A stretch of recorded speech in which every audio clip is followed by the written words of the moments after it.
Halo, selamat malam semuanya.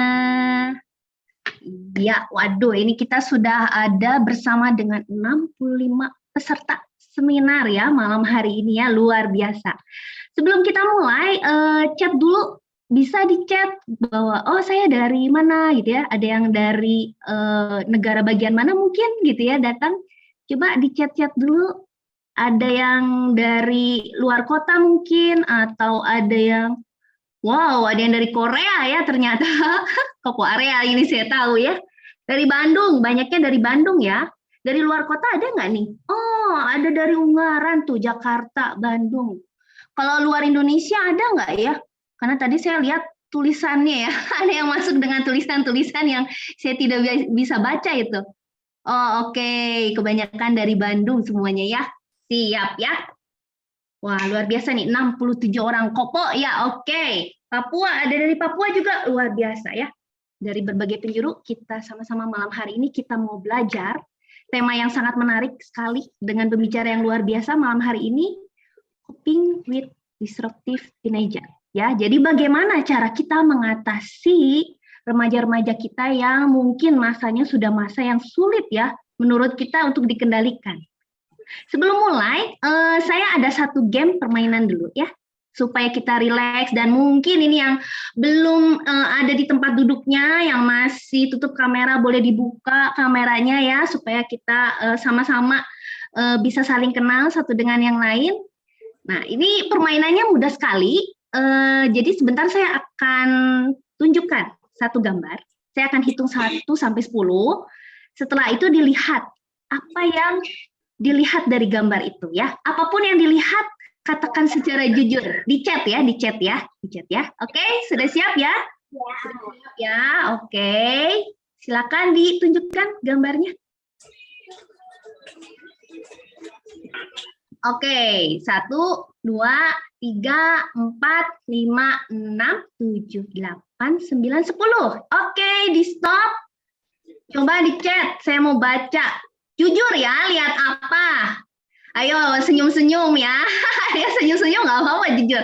Oke, Adam dan Hawa. Oh, ada yang lihat nggak pakai baju. Nah, ini udah mulai jujur ya. Orang, punggung. Oke, wajah sama badan yang menyatu. Wah, wah, wah. Soang, kok banyak banget ya, lihatnya beda-beda nih ya. Cowok, foto pemandangan. Oke, sip. Ya, kita lihat sekali lagi ya. Kita lihat sekali. Papi, lu lihat pertama kali apa? Ini. Tuh, pertama kali apa tuh? Ya ampun. Oke, kita lihat ya. Kita lihat jawabannya ya. Oh, ada danau, orang duduk ya. Oke, betul. Tadi ada yang bilang chat ada cowok, nggak pakai baju gitu ya. Kenapa nggak ada jawab wanita telanjang gitu ya? Nah, saya lihat di sini tadi ada yang benar tuh, satu orang. Ada gambar bapak-bapak berjenggot. Wah. Oke, coba dilihat ada gambar bapak-bapak berjenggot. Ada yang bisa lihat? Nah, ini nih kalau misalkan susah ya, saya kasih ya. Ini batunya ini tuh jenggotnya. Nah, batunya jenggotnya, terus yang wanita yang nggak pakai baju ini tuh hidungnya. Waduh, hidungnya mancung ya. Terus udah mulai kelihatan mungkin ya, ini matanya nih yang ada gambar perahu jauh ya. Terus si soang ini mungkin bisa kebentuk telinganya. Nah, betul juga ya. Hahaha. Ya, jadi kelihatan ya sebenarnya ya sosok Bapak itu, dan dari banyak jawaban tadi tuh hanya satu orang loh yang bisa lihat ini. Oke, yang selanjutnya ya, yang selanjutnya. Saya hitung lagi 1 sampai 10. Nanti saya kasih pertanyaannya. Silakan ditayangkan gambarnya. 1, 2, 3, 4, 5, 6, 7, 8, 9, 10. Oke, stop. Siapa yang digendong? Pertanyaannya itu. Ayo, jujur ya. Jujur. Siapa yang digendong? Cowok, cewek? Ayo, cowok apa cewek? Siapa yang digendongnya? Wah, ini jawabannya ambigu juga. Tadi ada yang jawab ambigu ya. Cowok, cewek, cowok, cewek. Orang, iya pasti orang lah digendong ya. Oh, cewek yang digendong cowok. Oke, kita lihat lagi ya. Kita lihat lagi sama-sama. Mari kita telaah lebih teliti lagi. Siapakah yang digendong? Oke, yang jawabannya cewek. Betul. Coba dilihat, ternyata yang digendong adalah ceweknya tuh. Kelihatan nih dari tangannya ya. Ini tangan si cowoknya nih, lagi pegang si ceweknya. Nah, kelihatan ya yang tadi jawab cowok. Coba diperbaiki, yang digendong adalah yang ceweknya. Oke, terima kasih. Gambarnya boleh di-stop. Ya, oke, makna dari permainan ini apa ya? Ternyata gitu ya, kalau kita hanya membutuhkan waktu sebentar, kadang-kadang kita suka menghadapi hal itu menjadi ambigu atau bahkan kita nggak bisa melihat satu kebenaran itu dengan benar, ya. Terutama masa remaja nih, kadang-kadang kita suka banyak salah paham ya sama anak remaja ya. Mungkin karena kita kurang waktu juga gitu ya untuk mengamati mereka, untuk mengenal mereka secara mendalam, untuk lebih detail lagi gitu ya mengenali mereka. Akhirnya masa remaja itu menjadi masa kayaknya peperangan nih antara orang tua dan anak ya, selalu salah, persepsinya selalu nggak nyambung gitu. Nah, malam hari ini kita mau sama-sama menyamakan persepsi kita ya. Pembicara yang kami sudah undang ini ahli ya. Ini ahlinya dalam hal psikologi keluarga, menangani remaja, banyak sekali kasus-kasus yang sudah ditangani. Jadi kita menggunakan kesempatan malam hari ini untuk kita sama-sama belajar dari beliau tentang masa remaja ini. Saya persilakan untuk profil pembicaranya.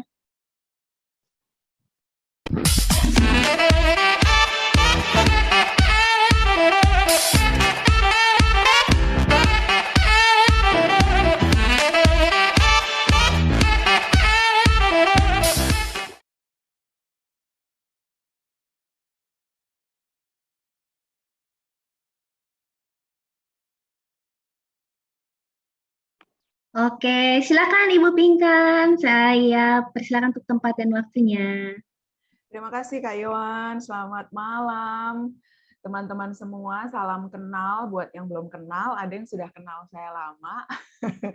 Jadi, thank you sudah diundang hadir. Supaya waktu diskusinya nanti bisa lebih panjang, saya izin langsung share dulu ya. Jadi kalau Kak Yohan bilang mau belajar dari saya malah pengen belajar dari teman-teman semua, Bapak Ibu semua. Makanya acara favorit, bagian favorit saya dalam webinar selalu adalah tanya jawab. Nanti kita ada kan Kak Yohan tanya jawab ya? Ya, ada di sesi akhir ya, ada.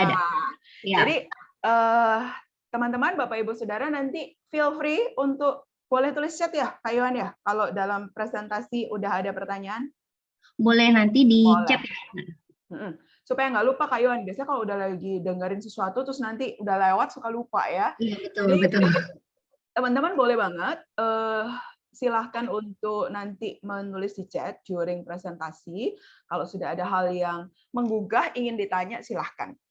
Ya, buat saya kalau selalu diberi kesempatan untuk bicara dengan parents ataupun orang-orang yang punya hati buat generasi, saya selalu senang karena kita akan belajar dua belah pihak gitu ya, karena case-case di lapangan itu sangat beragam, makanya nanti saya sangat mengundang pertanyaan-pertanyaan karena yang saya akan sampaikan adalah prinsip, hal-hal prinsip, tapi case by case aplikasinya itu bisa akan kita perkaya lewat justru pertanyaan-pertanyaan. So feel free untuk ask. Nanti kalau sampai saya nggak bisa jawab, saya pasti akan bilang nggak bisa jawab. Terus nanti utang dulu saya cari jawabannya, gitu. Oke, so ini tema kita pada malam hari ini, Coping with Disruptive Teenager. Tadi sudah diperkenalkan, ya saya sekarang home base-nya di Ukrida, saya mengajar, saya juga praktek sebagai psikolog. Ini agak menarik. Awalnya saya mengambil studi psikologinya magisternya psikolog pendidikan. Tapi kenapa kemudian saya bergerak akhirnya melengkapi diri lagi dengan sertifikasi untuk remaja dan keluarga.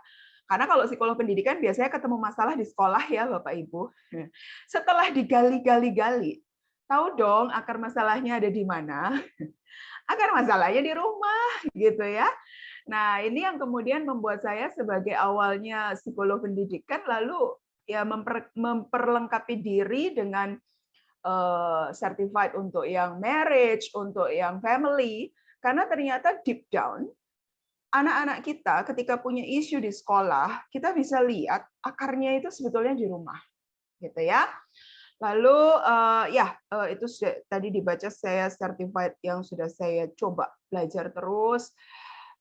Saya juga sekarang lebih ke guru sekolah minggu, jadi beberapa teman yang mungkin dulu kenal saya pelayanannya di pujian, sekarang saya ganti jalur. Sudah banyak kalau yang puji-pujian ya. Ini yang guru-guru sekolah minggu itu biasanya kalau di gereja itu pelayanan yang nggak bisa nyanyi, nggak bisa apa, guru sekolah minggu gitu, kesannya begitu. Padahal saya sekarang mengerti kalau kita mau investasi terbesar, investasi ke anak-anak, karena disitulah fondasinya diletakkan. Oke, paparan saya akan terdiri dari 4 subtopik, Bapak Ibu, teman-teman. Yang pertama, mari kita menyamakan persepsi. Tadi Kak Iwan sudah mulai dengan itu ya. Apa sih sebetulnya kodrat anak dan orang tua? Nanti Anda boleh nggak setuju dengan apa yang saya paparkan, silahkan. Tapi kalau setuju ya puji Tuhan. Syukur kalau setuju, syukur alhamdulillah juga gitu ya. Lalu yang kedua, kita akan lihat remaja itu sebetulnya ngapain aja. Nah, di sini saya akan masuk wawasan psikologi, tapi saya akan coba membahasakan dengan lebih simpel supaya bisa lebih dipahami. Jadi fase usia remaja itu sebetulnya ngapain? Nah, ini kan yang sering menjadi pertanyaan orang tua ya. Kadang-kadang kita mengukur remaja dengan ukuran kita gitu. Padahal tadi beda persepsi, beda hasil. Nanti yang jadi salah paham. Lalu saya insert sedikit tentang pengaruh era digital terhadap perkembangan remaja. Karena ini satu konteks yang nggak bisa dilepas. Setiap kali ngomongin remaja, kita nggak bisa lepas bahwa anak-anak kita remaja itu hidup di zaman yang berbeda dengan Anda dan saya waktu itu ketika jadi remaja. Kenapa orang tua atau pendidik perlu tahu ini? Supaya kita tidak mentah-mentah hanya menggunakan, biasanya gini, dulu papa mama, nah gitu ya, dulu, nah gitu. Kita ini yang nggak salah juga sih Bapak Ibu. Sebagai manusia kita menggunakan referensi pengalaman untuk menghadapi masalah hari ini. Yes, that's right. Tapi tidak bisa 100%. Harus ada kemauan dari kita untuk adjusting, karena konteks situasi kehidupan yang kita hadapi saat remaja dan yang dialami anak-anak kita saat remaja berbeda, gitu ya. Lalu yang keempat, masuk ke strategi coping orang tua. Saya coba untuk meruntut supaya Anda bisa ikut bernalar bersama saya. Jadi you know why I propose by the end, ini loh cara copingnya. Jadi nggak ujuk-ujuk saya bilang, begini loh cara orang tua. Wah, nanti Anda bisa protes sama saya gitu ya. Ibu nggak tahu aja anak saya gitu ya. Saya ajak Anda berpikir runtut dulu sampai akhirnya ini loh strategi copingnya. Oke. So mari kita masuk ke poin pertama. Apa sih kodrat orang tua dan anak?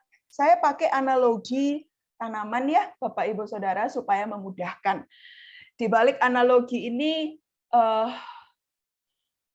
ada ilmu tentang genetik, ada ilmu tentang psikologi masuk. Cuman saya lagi berusaha merumuskan apa analogi yang simpel. Anggap Bapak Ibu, anak-anak kita, setiap manusia, Anda dan saya, itu seperti benih.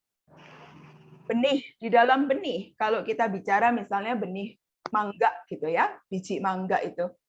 Di dalam benih mangga itu, kalau dibuka gennya gitu ya, itu akan muncul kode genetiknya itu ada. Nah, kita manusia kan juga punya kode genetik yang diturunkan dari ayah dan ibu. Setiap sel sperma dan sel telur itu kan membawa kode genetik. Makanya kenapa wajah kita bisa ada similarity, dan riset terbaru di dalam kode genetik itu nggak cuman tampilan-tampilan luar ya Bapak Ibu. Temperamen itu juga diturunkan. Bukan kepribadian ya, kepribadian lebih gede dari temperamen. Temperamen itu ada di dalam genetik. Lalu juga minat terhadap sesuatu itu ada di dalam genetik. Tetapi manusia itu menjadi seperti kita sekarang tidak semata-mata hanya genetik. Nah, makanya kalau saya analogikan, Jika anak-anak atau manusia adalah potensi yang Tuhan berikan, pencipta kehidupan berikan, gitu ya, maka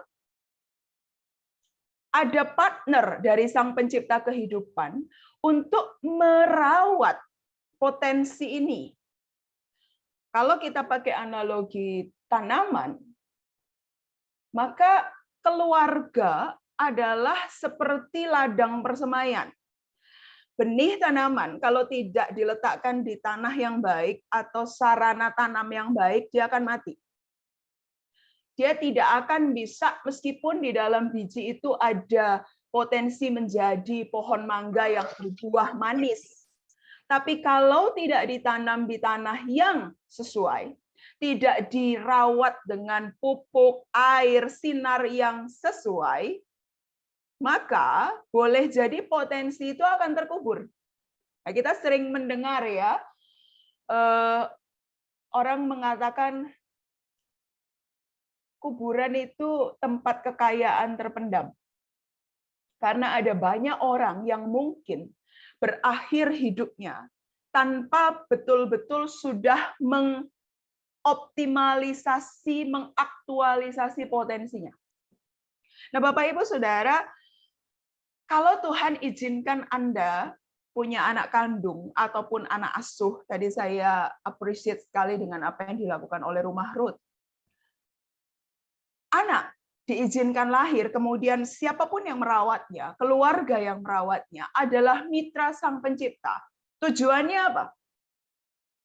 Memfasilitasi supaya kalau dia itu biji mangga, ya dia akan bisa tumbuh menjadi pohon mangga terus berbuah. Kalau dia itu alpukat, ya dia bisa tumbuh menghasilkan buah alpukat by the end. Dia bisa memenuhi tujuan mengapa dia ada di bumi ini. Nah, Bapak Ibu, kesadaran ini akan berbeda kalau orang tua misalnya ya, pola pikir kebanyakan tuh ada yang gini. Anak adalah investasi masa depan. Itu ada yang gitu tuh. Jadi mungkin kita pernah dengar ya, kalau saya beranak banyak, nanti kalau saya tua ya saya punya yang ngurus gitu, misalnya gitu. Atau anak adalah tenaga kerja, meskipun itu sudah nggak terlalu relevan di zaman ini sih. Tapi zaman manusia masih hidup dengan bercocok tanam itu relevan. Karena dulu tidak ada tenaga yang bisa dibayar, jadi anak sendiri yang kemudian bekerja. Atau ada orang yang begini, anak adalah milik saya, kalau saya punya aspirasi atau impian yang saya nggak bisa capai, maka ketika saya punya anak, dia yang akan meneruskan impian dan aspirasi saya. Problemnya, karena sampai hari ini ya Bapak Ibu, waktu saya masih sering praktek jadi psikolog pendidikan, saya nggak menduga di zaman tahun 2015-an, 16-an, masih nemu pertikaian antara anak dan orang tua gara-gara jurusan kuliah gitu. Dulu saya pikir itu zaman kita, tahun 90-an gitu. Tapi ternyata ada loh, masih ada orang tua yang, jadi karena dulu misalnya dia ingin jadi dokter atau dia ingin jadi ekonom gitu ya, dia ingin jadi pengacara gitu.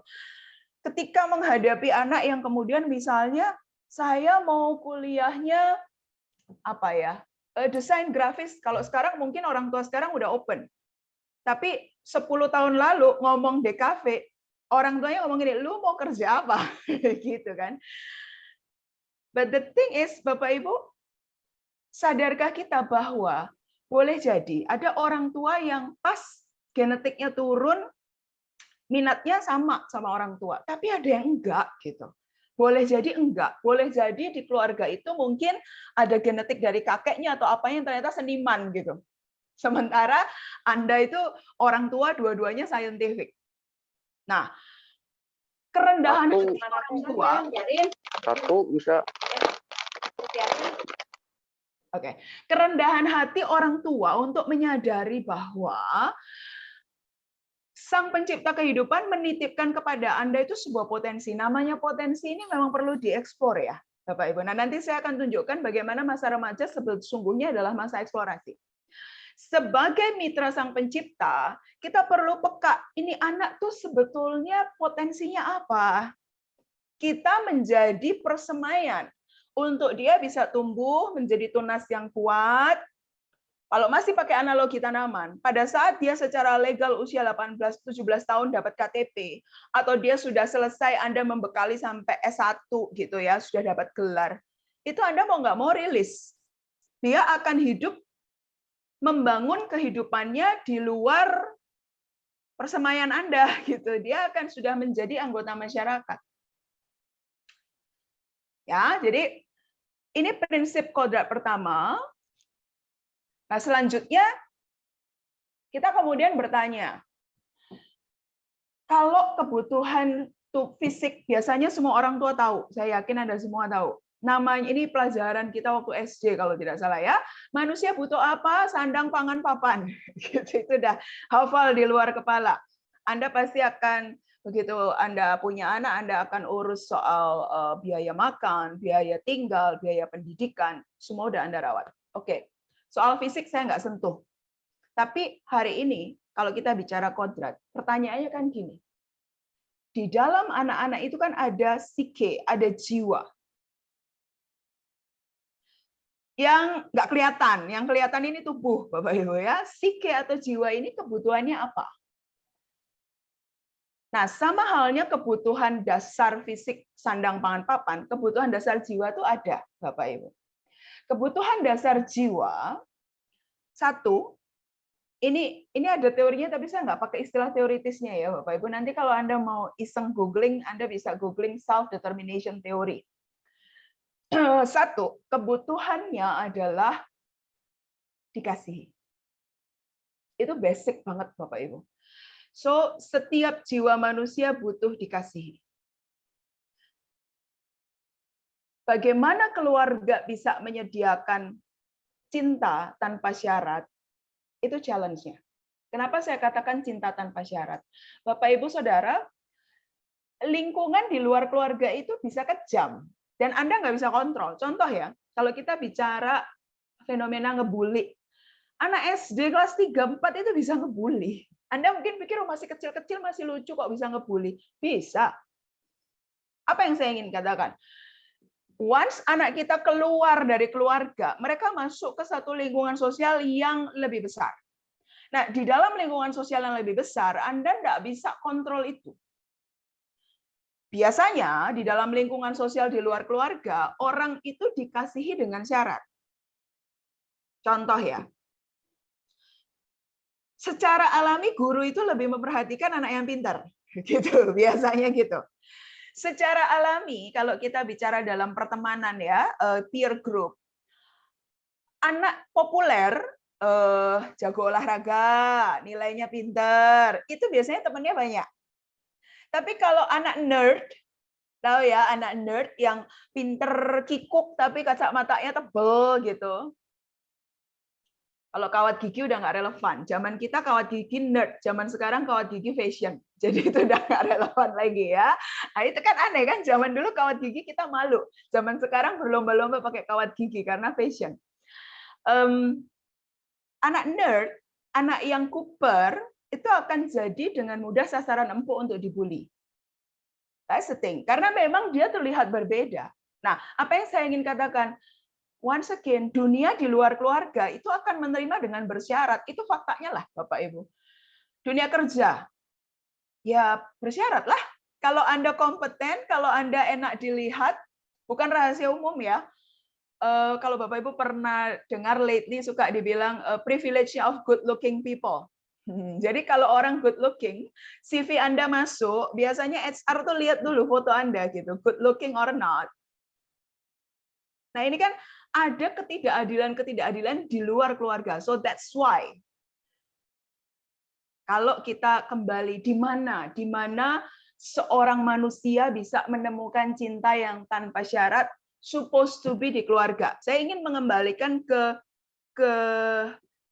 kodrat gitu ya. Kodrat supposed to be in the family. Nah, sedihnya kan yang terjadi sekarang, kadang-kadang orang tua sekarang tuh kompetitif sebenarnya. Jadi yang berkompetisi ini kalau contohnya ya, kalau saya ngobrol sama guru-guru itu, mungkin ada yang di sini sekolah, guru atau di sekolah. Zaman kita, orang tua kita, jarang ya kayaknya orang tua itu berinteraksi sama guru.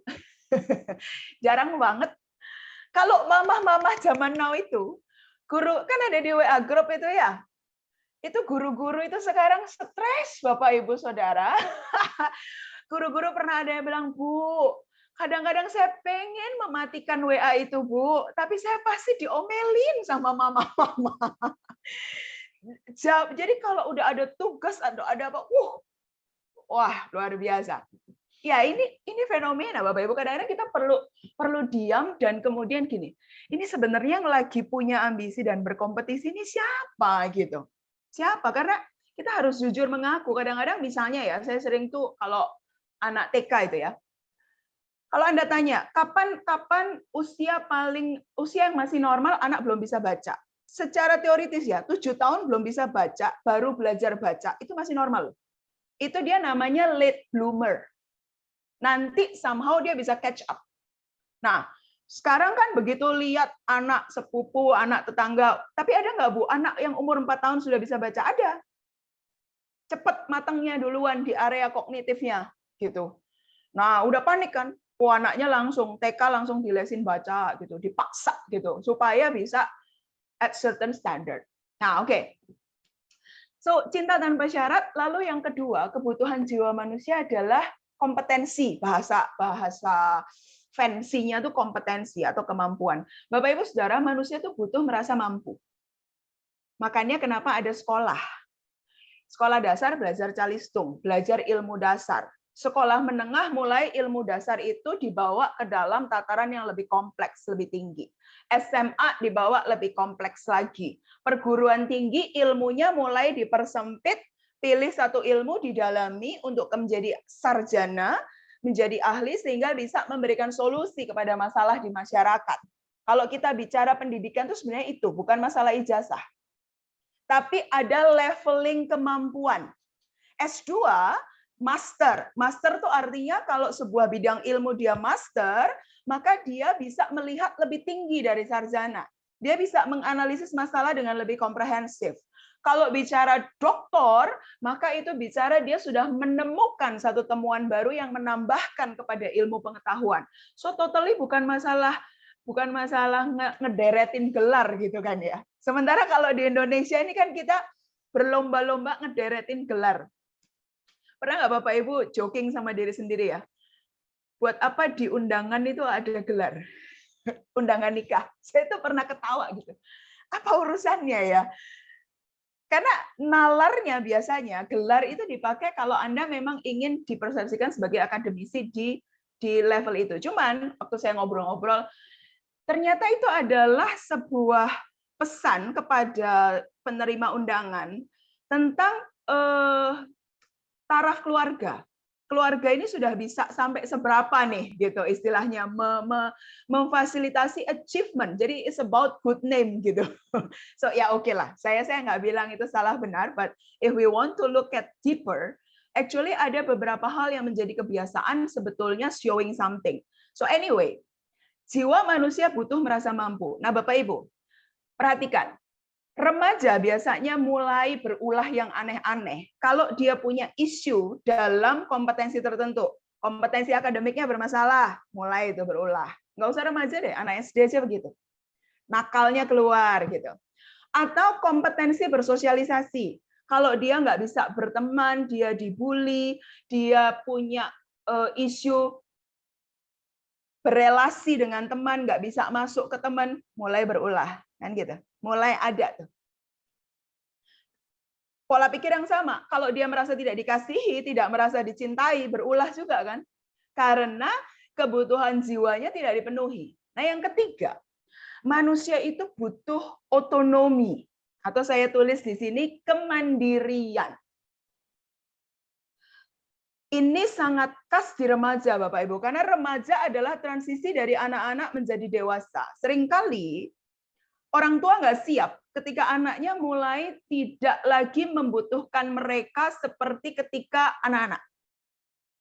Ketika remaja, contoh-contohnya nih, kalau pas anak-anak setiap weekend dibawa acara keluarga masih nurut gitu. Pas udah mulai SMA, dari 4 weekend dalam 1 bulan, dia mulai nego. Boleh nggak 2 weekendnya aku sama teman-teman? Nah, di poin ini, lalu kemudian misalnya, dulu waktu SD punya masalah apa-apa, tanya papa, tanya mama. Jadi orang tua merasa dibutuhkan. Begitu sudah mulai SMP, Anda bisa merasa sangat kaget ketika Anda dengar bahwa anak Anda punya sebuah masalah, dia cerita duluan ke temannya, temannya cerita ke mamahnya cerita ke Anda. Terus Anda merasa, kok anaknya nggak percaya aku? Gitu ya, dipersepsikannya begitu. Padahal, boleh jadi, bukan masalah dia tidak percaya kita, tapi masalah dia lagi berlatih untuk punya ruang privacy, punya ruang autonomi, punya ruang untuk mengambil keputusan dan pilihan. Mengapa ini perlu? Karena nanti di masa dewasa, kita tentu mengharapkan orang dewasa yang bisa memilih dan memutuskan, kan Bapak Ibu? Kemampuan bisa mengambil keputusan dan memecahkan masalah secara mandiri itu tidak ujuk-ujuk, tidak tiba-tiba. Sering saya mendengar orang tuh ngomong gini, ya masih kecil nggak apa-apa, nanti kalau udah gede tahu sendiri. Masalahnya manusia itu nggak tiba-tiba tahu, Bapak Ibu.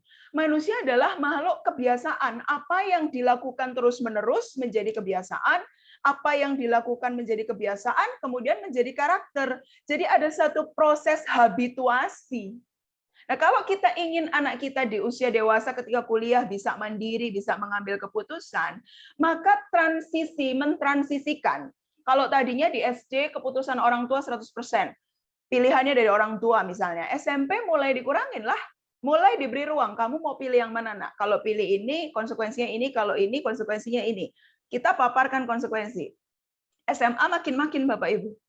Makanya saya sering menguatkan orang tua yang lagi punya anak balita gitu ya. Saya bilang, nikmati semua kerepotan. Kalau bayi itu kan totally 100% depend on you. Dia nggak bisa cari makan sendiri, dia nggak bisa mandi sendiri, depends on you. Kadang-kadang kan 1 tahun pertama sering bilang, I don't have me time, I'm very tired. Okay, yes, but musim itu akan lewat loh. There will be time, your child akan punya sayap dan dia akan terbang gitu. So, enjoy every season, karena akan ada season di mana sarang Anda kosong gitu. Kalau anak sudah menikah, anak sudah kuliah aja sekarang, anak kuliah aja sekarang, udah kuliah, udah menikah, you have your room kok, you have your time gitu. Nah, kadang-kadang terus kalau di Indonesia nih, sampai nikah pun masih ditarik-tarik, kok tinggal saja sama papa mama, nanti papa mama urusin cucunya, ditarik-tarik terus gitu ya. Oke, jadi 3 ini ya, Bapak Ibu, kodratnya aku dikasihi, aku mampu, aku mandiri. Nah, selanjutnya, mari kita masuk ke remaja. Kalau saya rumus simplifikasi, saya ambil 5 poin aja.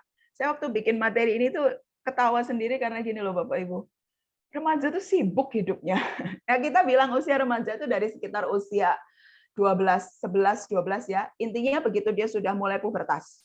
Jadi kalau perempuan sudah mulai menstruasi, ketika hormon reproduksi sudah kick in, nah itu sudah mulai dihitung sebagai masa remaja. Terus sampai kalau secara legal umur 17-18, tapi kalau kami di Indonesia biasanya melihat dari perilaku, karena kan orang Indonesia agak beda dengan Barat ya Bapak Ibu. Kalau Barat itu begitu high school mereka boleh tinggal sendiri di luar, mereka kerja sendiri untuk make money, kalaupun kuliah itu dipinjemin orang tua gitu. Kalau di Indonesia kan enggak. Di Indonesia kayak kuliah tuh S1 masih tanggung jawab orang tua.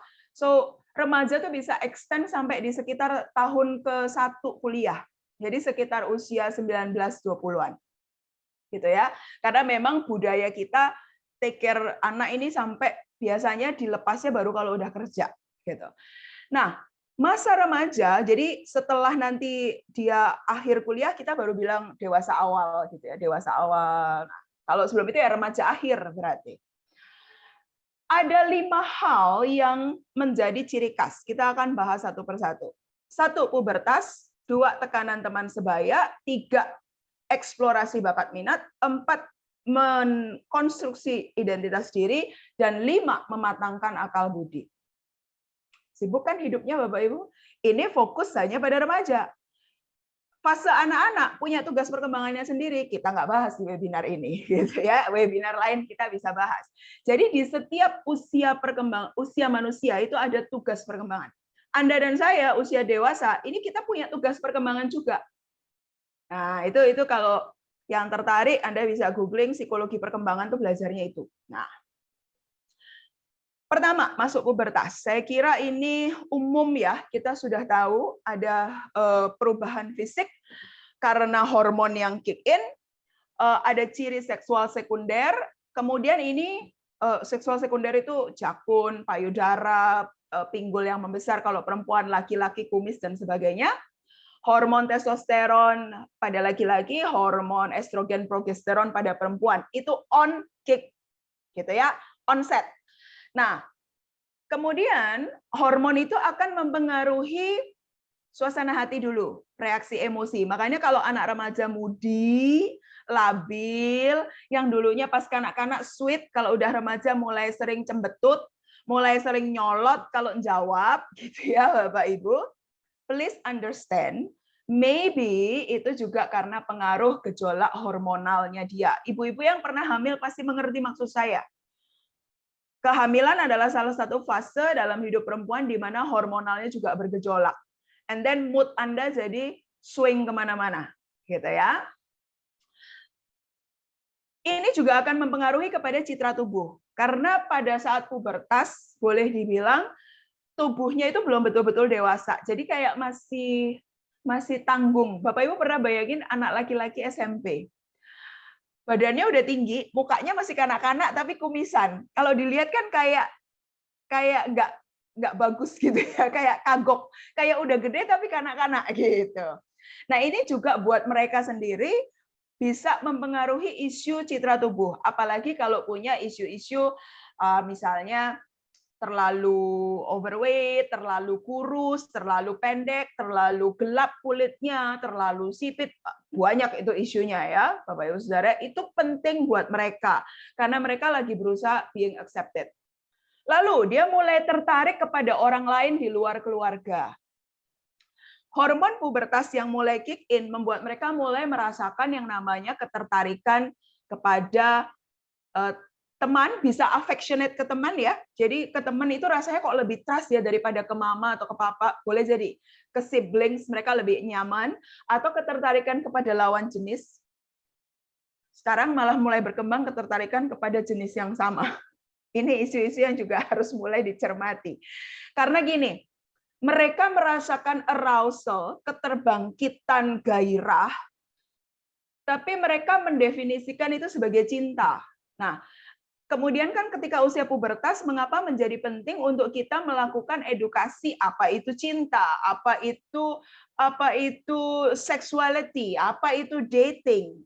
Karena itu yang akan membantu mereka untuk memaknai deg-degan yang saya rasa ini apa sih sebenarnya.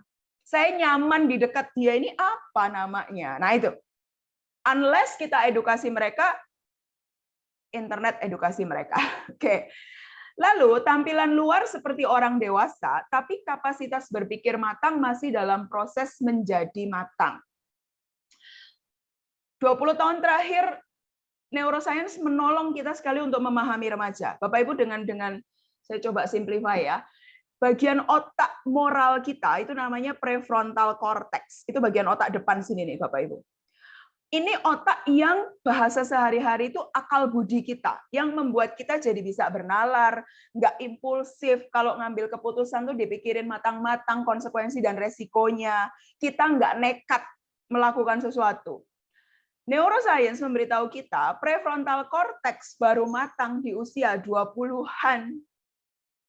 That's why kalau kita berhadapan dengan teenagers, Anda akan tergeleng-geleng ketika melihat mereka memutuskan sesuatu dengan ceroboh. Ketika melihat mereka, kok kamu nggak mikir konsekuensinya sih nak? Gitu. Karena mesinnya prefrontal cortex masih dalam proses pematangan. Justru dalam masa mereka remaja, mereka butuh kita, orang yang lebih dewasa, untuk mematangkan ini dengan diajak mikir bareng. Diajak berpikir, kalau kamu ke sini konsekuensinya ini, kalau kamu ini konsekuensinya ini. Bukan yang gini, kalau kamu begitu papa marah, mama nggak suka. Nah, kalau kita pakai papa marah, mama nggak suka, Anda sedang mengancam terpenuhinya kebutuhan dicintai. Masih ingat slide sebelumnya ya? Lah kalau jiwanya dia merasa tidak dicintai, sama seperti Anda kalau lapar, Anda pasti cari makan kan? Nah kalau dia merasa tidak dicintai, cintanya bersyarat dari orang tua, ya menjadi make sense, dia cari ke tempat lain. Cari di sosial media, cari di anything. So, mematangkan prefrontal cortex, mematangkan kapasitas berpikir bukan dengan ancaman-ancaman tidak dipenuhinya kebutuhan cinta. That's what my point. Kita perlu untuk mendampingi mereka, bersabar untuk membantu mereka berpikir lebih matang, sebab akibat analitik. That's the part. Jadi menjadi orang tua remaja memang bukan yang kayak komando, you do that because I said so. Itu udah lewat Bapak Ibu, itu orang tua kita bolehlah begitu. But now, zaman ini nggak bisa. They will rebel kalau kita do that. Oke, next-nya, I think my time is limited ya. 10 menit masih bisa Kak Yohan? Oke, masih bisa. Oke. Masih bisa pinjam yuk. Yang kedua, peer pressure, tekanan teman sebaya. Jadi Bapak Ibu mulai bisa, coba ini dibayangkan ya, udahlah mereka punya PR pubertas, handling all those mood swing, citra tubuh gua rasanya nggak pede, jerawat muncul dikit, ganggu banget gitu ya. Sekarang ditambah, mereka masuk di dalam pertemanan, mereka punya kebutuhan besar untuk di-accepted oleh teman sebaya. Ini sebetulnya adalah satu fase mempersiapkan mereka terjun ke masyarakat.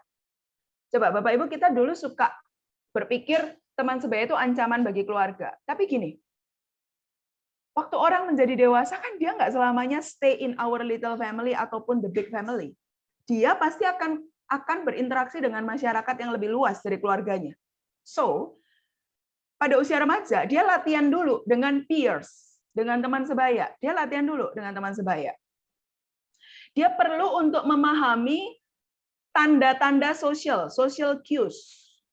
Yang accepted di sini itu apa? Behavior yang diterima apa? Nah, hari-hari ini saya masuk sedikit isu terkait dengan digitalisasi. Saya ambil example ya, case yang pernah saya bantu. Satu anak SMA di sini, dia international school, dia dirujuk ke konseling karena case sexual relationship dengan teacher yang orang asing, orang Amerika. Secara hukum tentu udah diurus sekolah, anak ini dirujuk ke konseling untuk apa? Recovery-nya dia. Karena itu relationship between teacher and student. Otomatis secara etika nggak benar. Tapi waktu saya mencoba mendengar dari sudut pandang dia bilang gini, "Ma'am, for me, my body is my right. Sexuality is my right." Oke, kita mulai deteksi dong. Itu value datang dari mana? Buat dia, aktif sexually di usia dia yang sekitar 15-an, 16-an, itu nggak apa-apa. Itu accepted. Nah, gali-gali rupanya referensi dia adalah sepupu dia. Dia punya sepupu tinggal di Jerman. Dia bilang, my sepupu saya oleh mamnya sejak SMP udah diajarin ini kondom. You can have sex with your boyfriend as long as it's safe, don't get pregnant, don't get a virus. Nah, dan kalau kita sekarang bicara movies atau popular culture yang mereka serap di internet, nggak usah heran ya kan? You see Netflix and everything, itu kan semua gitu. Netflix hari-hari ini sudah memasukkan film-film yang parents-nya itu same gender dan mereka happy ever after ditunjukkannya di situ gitu.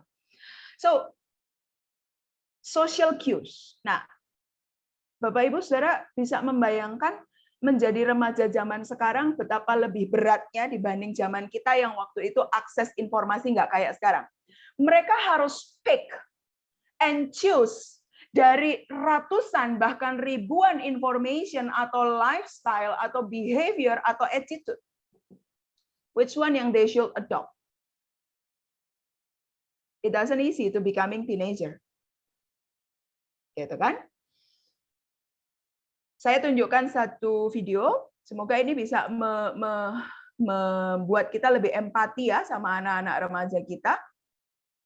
Bagaimana sosial media ternyata rewiring our brains. Seringkali kita dulu cuma mikir, ya itu kan pilihan sikap yang kamu bisa tolak. How if exposure yang terus-menerus kepada information gradually change the way our brain see something. Oke, kita lihat ini ya, sekitar 4 menit aja videonya. In English saya keluarkan teksnya supaya kita bisa follow together.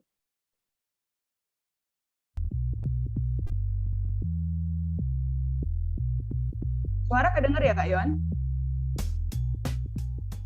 Social media Ya, is udah a terdengar, Bu Pinkan. fascinating new human phenomenon, and when we look at it deeply from a brain point of view, when we start with the foundation that the brain is actually the social organ of the body, we can understand why social media and brain functions would go hand in hand. That is, the reason social media took off in this last 10 years is because the brain is social and people really want to connect with each other.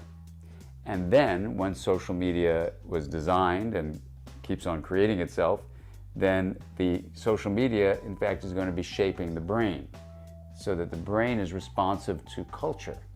And in one of our research centers at UCLA, what we're able to show is that cultural experiences, that is, messages sent out in society that are mediated through communication, either one-on-one or mass media communication, actually shape the actual structure of the brain. And so it's a two-way street. The brain created social media, and social media shapes the brain. One of the simple things I think that social media does is it brings us back at least to a feeling on one level that we're having the connections that we evolved to have. It's a great question, you know, is social media replacing our relationships or is it adding to it?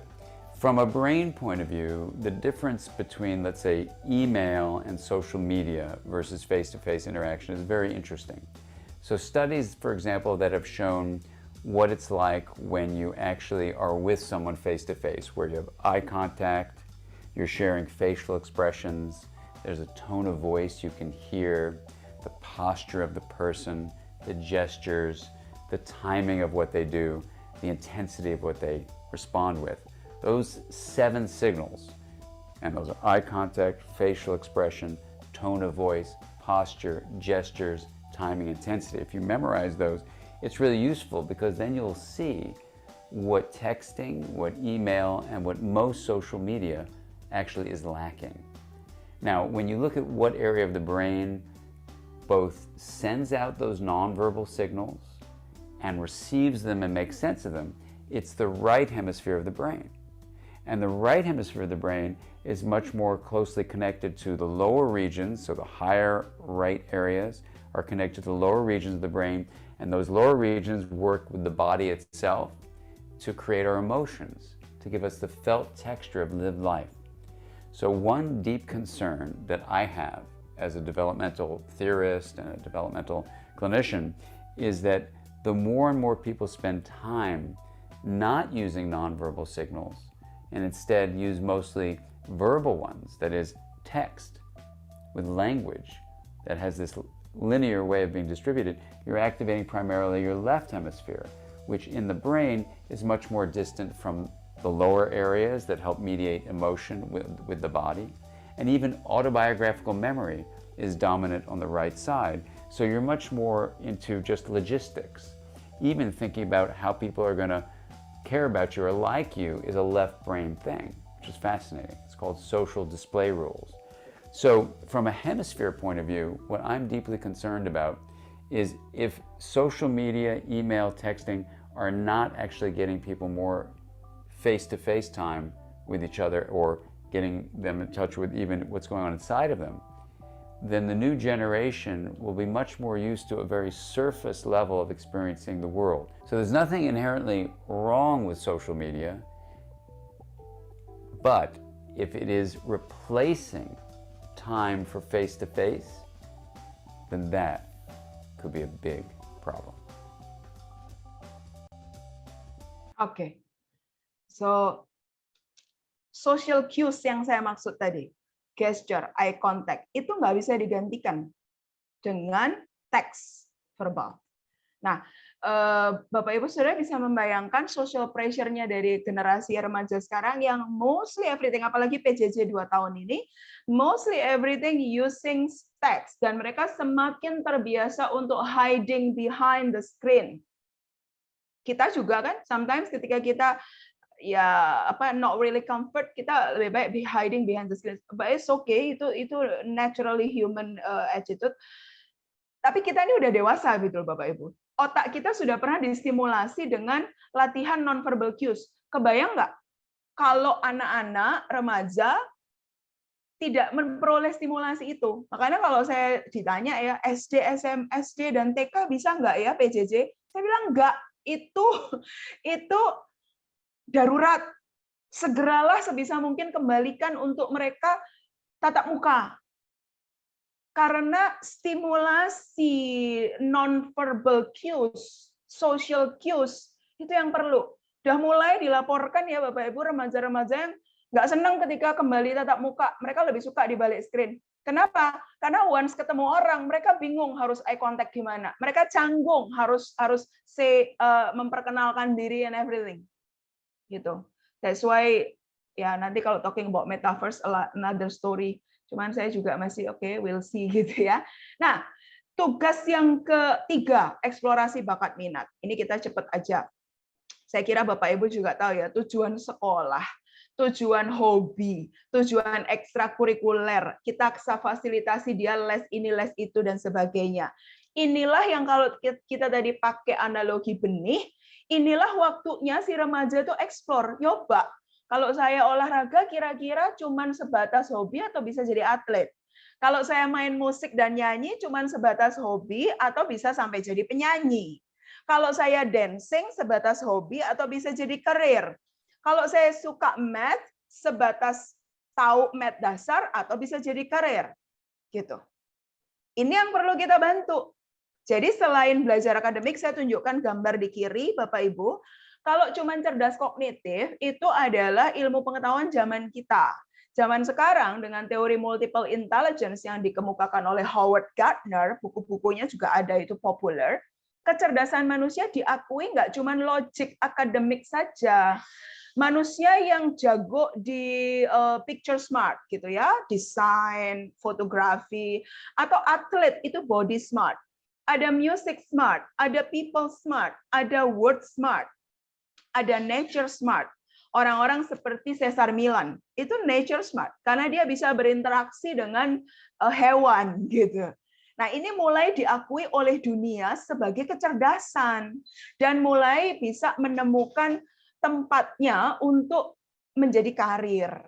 Nah, Bapak Ibu, keterbukaan kita untuk mulai membantu anak-anak kita menemukan ini minatnya dia apa gitu ya. Yang keempat, tadi udah mulai terbayang ya, udah puber, tekanan teman sebaya, eksplorasi aku tuh siapa, sukanya bagaimana. Semua tadi untuk membentuk satu yang namanya identitas diri, jati diri. Jati diri kalau kita bicara self, saya kasih gambar biar gampang aja. Di dalam self ini ada saya siapa. Saya tuh anaknya ini, saya laki-laki, saya perempuan. Ini ngomongin laki-laki perempuan nih Bapak Ibu ya. Remaja sekarang mulai nanya, am I she or he or they, gender identity. In another webinar we can talk about that untuk bisa ngobrol sama anak karena mereka akan tanya. Sudah mulai ada. Saya nggak tahu di Bandung, di Jakarta saya udah nemu. Dari kelas 5 SD udah bilang don't call me she, don't mention me she, I'm they. Karena mereka terpapar kan, gitu ya. Self concept, self esteem, harga diri, merasa berharga ketika apa? social self knowledge. So kalau disederhanakan, mereka perlu untuk mengkonstruksi. Jadi bukan, kalau saya nggak suka kata menemukan itu kan kesannya kayak hilang terus ditemukan, bukan. Mengkonstruksi itu membangun. Mereka membangun identitas dirinya. Saya siapa? Saya berharga ketika apa? Saya hidup untuk apa? Hidup saya acu kepada apa? Nah, misalnya tadi kita bicara seksualitas. Kan ada 2 jalur besar. Seksualitas diletakkan dalam pernikahan atau safe sex. Di dunia itu 2 jalur itu. Nah, anak kita mau di mana? Kenapa dia mengambil itu? Nah, gender, apakah 2 atau 5 begitu. Orientasi seksual, hetero atau homo. Nah, ini mereka tuh dalam fase menemukan, mengkonstruksi itu. Nah, makanya perlu dibantu kan Bapak Ibu. Kebayang nggak sih kalau mereka harus melakukan ini semua sendirian? Kasihan.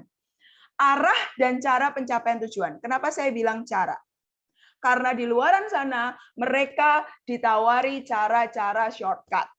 Bapak Ibu kalau sempat baca, karena saya di dunia akademis ya, sekarang itu ada aplikasi-aplikasi untuk baca jurnal dengan cepat, gitu ya. Baca jurnal dengan cepat, wah, wis kacau gitu ya. Anda malas baca buku teks, copy paste saja teksnya, lalu nanti Google akan kasih summary-nya. Ya memang robot do that. Nah, oh ya masih ada satu lagi tugasnya. Sudahlah menemukan identitas diri ribet, gitu ya. Mereka juga harus mematangkan tadi prefrontal cortex, akal budinya. Mereka perlu berlatih berpikir kritis, analitis, fleksibel dalam berpikir kreatif, solving problems. Mereka harus thumbs up with idea and how to implement that. Dan mereka mampu menjadi orang yang terus belajar. Karena World Economic sudah mengatakan kepada kita tahun 2025, misalnya nih, saya sarjana psikologi. Saya di dunia kerja, ketika saya masuk di misalnya perusahaan startup, maka saya harus bisa belajar coding dengan cepat. At least bukan untuk bikin code, tapi untuk kalau saya berinteraksi dengan teman saya dari unit yang bikin coding, saya nyambung. Itu udah. Hari-hari ini udah begitu. Artinya apa? Gelar yang diperoleh itu cuma starting point aja. Tapi di dunia kerja, they have to learn again and again and again and again. Mampu belajar continue. Belajar coding itu maksimal 6 bulan, kalau belajar produk 3 bulan, kalau cuma belajar tentang culture dalam 1 bulan harus dengan cepat. Wow banget kan ya Bapak Ibu, kayak saya pas ngumpulin data-data ini juga, aduh kasihan betul ya anak-anak kita ini. Enggak sih, enggak kasihan. Mereka hidup di zamannya. Kita yang harus catch up. Nah, dampak dari pengaruh digital, nih Bapak Ibu bisa baca ya, saya kasih istilah cognitive overload. Bayangkan pikiran Anda itu overload dengan semua informasi, culture shock karena berbagai budaya masuk ke Anda lewat internet, and then they have to choose. So, ini psikologi kognitif ini ya Bapak Ibu. Mekanisme otak kita untuk menjaga efisiensi, kita pakai shortcut. Kalau everything is too much, mereka kemudian cari cara cepat untuk menyimpulkan sesuatu. Ini yang banyak dialami anak-anak sekarang. Misalnya Anda tanya, kamu ngapain apa ya misalnya? Saya pernah nanya berdialog. Kamu kenapa sih kalau ngomong sesuatu sama temen, kalau menyatakan kekaguman tuh harus pakai kata-kata seperti mohon maaf nih ya, anjir gitu, nyet gitu. Kalau anak Jakarta tuh kalau ngomong gitu kan, anjir, nyet gitu kan. Saya nanya, kenapa sih? Kenapa mesti begitu gitu? Ya karena everyone do the same. Kalau saya nggak pakai those language, saya aneh. Oke. Kenapa ketika McDonald mengeluarkan BTS tiba-tiba everyone gitu craving for McDonald BTS, coba itu crazy loh Bapak Ibu. Sampai di hari itu Gojek tuh sempat mengalami down, dia punya aplikasi sempat terganggu. Coba Bapak Ibu pernah pikir nggak? Shortcut akhirnya. Only because everyone doing that, then we do that. Nah, bayangkan jangan kita ya, kalau kita ini kan pernah punya pengalaman dunia nggak ada internet. Anda masih punya referensi. Nah, bayangkan anak-anak kita. Help them untuk reverse. Tidak semuanya shortcut, tapi kamu harus mikir, if you do that, why? Disinilah kemudian komunikasi berdialog menjadi penting, Bapak, Ibu, Saudara. So, I'm sampai di yang the last one. How we deal with them. Saya tunjukin dulu kompleksitas remaja supaya Bapak Ibu bisa lebih berempati. Becoming teenagers is complex. They go through fase yang kompleks. That's why mereka butuh kita sebagai adult untuk fasilitasi mereka melewati itu, berjalan bersama mereka melewati itu. Saya singkat dengan kata grace, ya, supaya gampang diingat. Prinsip pertama, as a parents, satu, mulai dengan ucapan syukur, gratitude. Waktu Anda jengkel sama anak, waktu dia mulai berulah, coba ingat lagi, syukuri, remember the time ketika dia lahir sebagai bayi, Anda pegang pertama kali, how grateful you are. Remember that. Remember that. Jadi waktu darah Anda naik, emosi Anda tinggi, remember, artinya dia buat Anda itu apa? Actually, grace tidak hanya bisa diterapkan ke anak, tapi juga ke pasangan. So when you lagi angry banget gitu, to your pasangan, remember your gratitude. Setelah itu, makanya saya kasih kata ini ya, saya kasih kode tangan gratitude. Setelah itu langkah kedua, resist, tahan dulu, kendalikan dulu emosimu. Seringkali orang bilang gini, saya naik darah karena anak saya bantah. Coba perhatikan kalimat ini sama-sama. Saya marah karena dia membantah. Di kalimat itu, kita meletakkan tanggung jawab, saya marah tuh karena kamu. Bapak Ibu bisa mengikuti maksud saya marah karena dia. Ini sebenarnya kita lagi playing the blaming game. Nah, hari-hari ini kecerdasan emosi teori tentang kecerdasan emosi mengajarkan kepada kita gini, own your emotion, take responsibility over your emotion. Waktu, misalnya ya, anak kita bantah, sesungguhnya Anda masih punya dua opsi. Anda langsung meledak, atau Anda calming down. Untuk berpikir dulu, menenangkan emosi Anda yang terpancing, mengakses otak prefrontal cortex Anda, otak rasional Anda, karena otak emosi itu ada di bawahnya prefrontal cortex, Bapak Ibu. So kalau kita hanya bergerak spotnya di emotion terus, ya kita nggak jadi orang dewasa yang berakal budi gitu. We need to learn, exercise, resist our emotion, take responsibility. Kenapa ya kok omongan dia itu kayak memicu saya? What happened? Nah ini sedikit bocoran. Biasanya Bapak Ibu, emosi yang sangat mengganggu kita itu punya akar jauh di subconscious kita. Something to do with our experience in the past. Something to do with our inner self. Bagasi emosi yang belum diberesin. Pengalaman-pengalaman traumatik masa lalu. So, itu satu bahasan lagi. We need to learn how to control our emotion. Sadari, bukan anak Anda yang memancing emosi Anda, but you choose to respond in a way yang angry atau meledak. Yang ketiga, ini tadi icebreaker-nya dari Kak Yohan pas banget. Adjust your thinking. Gambar-gambar seperti yang Kak Yohan tunjukkan itu kalau di anak psikologi udah familiar banget. Itu gambar-gambar soal persepsi. Persepsi manusia itu, jadi tadi nggak ada jawaban benar salah, semua benar. Karena masing-masing kita melihat dari perspektif yang berbeda. So, mulailah dengan sebuah pola pikir gini. Satu masalah nih, misalnya masalah milih jurusan kuliah. Anak saya punya pandangan, dan kita sangat besar kemungkinannya beda karena kita punya pengalaman yang berbeda, inputan informasi yang berbeda. So, jangan langsung bilang no, jangan langsung bilang aku tidak setuju. But adjust your thinking. Adjust. Makanya saya pakai kata adjust. Kayak tadi kan setelah Kak Yohan bilang, lihat ada wajah Bapak tua, Anda adjust your perception untuk bisa melihat apa yang dilihat Kak Yohan. Jadi itu capacity yang kita tuh mampu lakukan actually. Tapi biasanya itu tidak terjadi karena kita emosi duluan. You cannot adjust your cognition kalau you already cover with emotions. That's the thing. Setelah itu baru communicate, teman-teman. Communicate dengan empati, pakai iMessage. iMessage itu bukan yang kamu memang pembangkang, bukan. Nah, ketika kamu ngomongnya nyolot seperti itu, papa tersinggung, nak. Sebutkan perilaku yang Anda tidak sukai, nyatakan efeknya terhadap Anda, I. Beda dengan gini, kamu kurang ajar. Kamu kurang ajar is you message. Kamu di label. Kamu salah, kamu kurang ajar. Tapi waktu kamu tadi jawabnya nada tinggi gitu, papa tersinggung, nak. Nah, gitu. Beda kan? Isinya sama, tapi I message, empathy.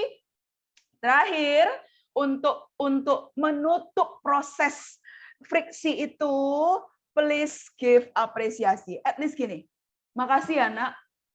Kamu sudah memulai pembicaraan yang tadi sulit. Mama tahu, papa tahu itu pasti sulit untuk kamu ngomong, kamu takut papa mama marah. But thank you being honest with me. Ending it with expression, cari hal baiknya. Ketika dia berani ngomong sama Anda, ketika dia berani argue Anda, cari hal baiknya. Grace. So, this is easy to say, tapi not really easy to do. I will tell you. Karena me, myself, doing it, latihan terus sama family, sama husband, sama semua orang, kolega, dan sebagainya. But I think itu dari saya, Kak Yohan. Sorry, waktunya jadi agak extend. I think we can open with discussion. Sudah cukup banyak ya, kayaknya Kak Yohan, semoga nggak kebanyakan. Teman-teman jadi merasa kayak kuliah 3 SKS nanti. Alright, thank you very much untuk atensinya. Materinya ada di Kak Natali ya, kalau mau di-share silahkan PDF-nya. Oke, terima kasih Ibu Pinkan buat materinya. Yes. Ya, mungkin ini sementara nunggu pertanyaan, kita mau ke sesi pengumuman dulu ya. Silakan Pak Jeffrey dan Ibu Natalia. Ya, pertama-tama kita ucapkan terima kasih sekali lagi untuk Ibu Pinkan, untuk materinya pada malam hari ini sungguh luar biasa. Ya, kita berikan aplaus untuk materi pada hari ini tentang coping with disruptive teenager. Ya, hari ini juga hari yang spesial buat pembicara kita karena Bu Pinkan juga pada hari ini sedang berulang tahun. Yuk kita sama-sama berdoa buat Bu Pinkan, panjang umurnya, sehat selalu diberkati. Happy birthday, God bless you. Happy birthday. Ya. Iya. Happy birthday, God bless you. Thank you Bapak Ibu. Ya, oke. Setelah ini kita akan ada sesi tanya jawab. Silakan buat yang kalau ada pertanyaan dipersiapkan pertanyaannya. Tapi sebelumnya kita ada penjelasan singkat mengenai penyelenggara dan sponsor dari acara malam hari ini. Oke, pertama-tama acara ini diselenggarakan oleh ELC. ELC adalah singkatan dari Everlasting Love Community, yang merupakan sebuah komunitas pasangan muda di Bandung yang berdiri sejak tahun 2013. Kami menyadari bahwa perjalanan kehidupan pernikahan itu tidak mudah, terutama pada 10 tahun pertama, di mana krisis banyak terjadi. ELC memperlengkapi dan memuridkan pasangan muda yang usia pernikahannya kurang dari 10 tahun, melalui berbagai event yang bertemakan masalah-masalah seputar kehidupan pernikahan. Karena kami yakin berjalan bersama-sama akan lebih baik daripada berjalan sendirian. Acara ini juga disponsori oleh 2 yayasan. Yang pertama adalah Yayasan Rumah Tumbuh Harapan atau disingkat dengan Rumah Ruth. Merupakan yayasan yang bergerak di bidang pendampingan bagi perempuan dengan kekerasan seksual dan anak terlantar. Yayasan ini berbentuk rumah aman bagi perempuan dengan kehamilan yang tidak diinginkan. 60% dari kasus yang ditangani oleh Rumah Ruth adalah remaja-remaja usia di bawah 20 tahun. Dan terakhir, acara ini juga disponsori oleh Yayasan Lentera Anak Terang Nusantara, yang merupakan yayasan yang menaungi sekolah Kids Talent untuk jenjang preschool sampai dengan TK, dan sekolah Lentera Bangsa, yaitu homeschooling komunitas dari jenjang SD sampai SMA. Oke, untuk selanjutnya kita akan ada sesi foto bersama. Saya serahkan kepada Pak Chandra untuk dibantu. Oke, ya kita akan foto dulu sama-sama ya. Ini ada 4 layar, boleh tolong dibuka dulu semuanya, kameranya. Siap ya, kita akan layar pertama.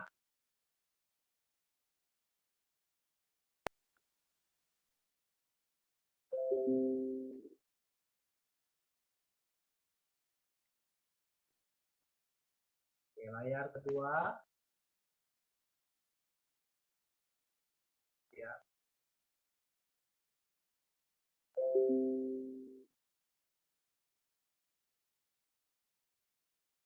Layar ketiga.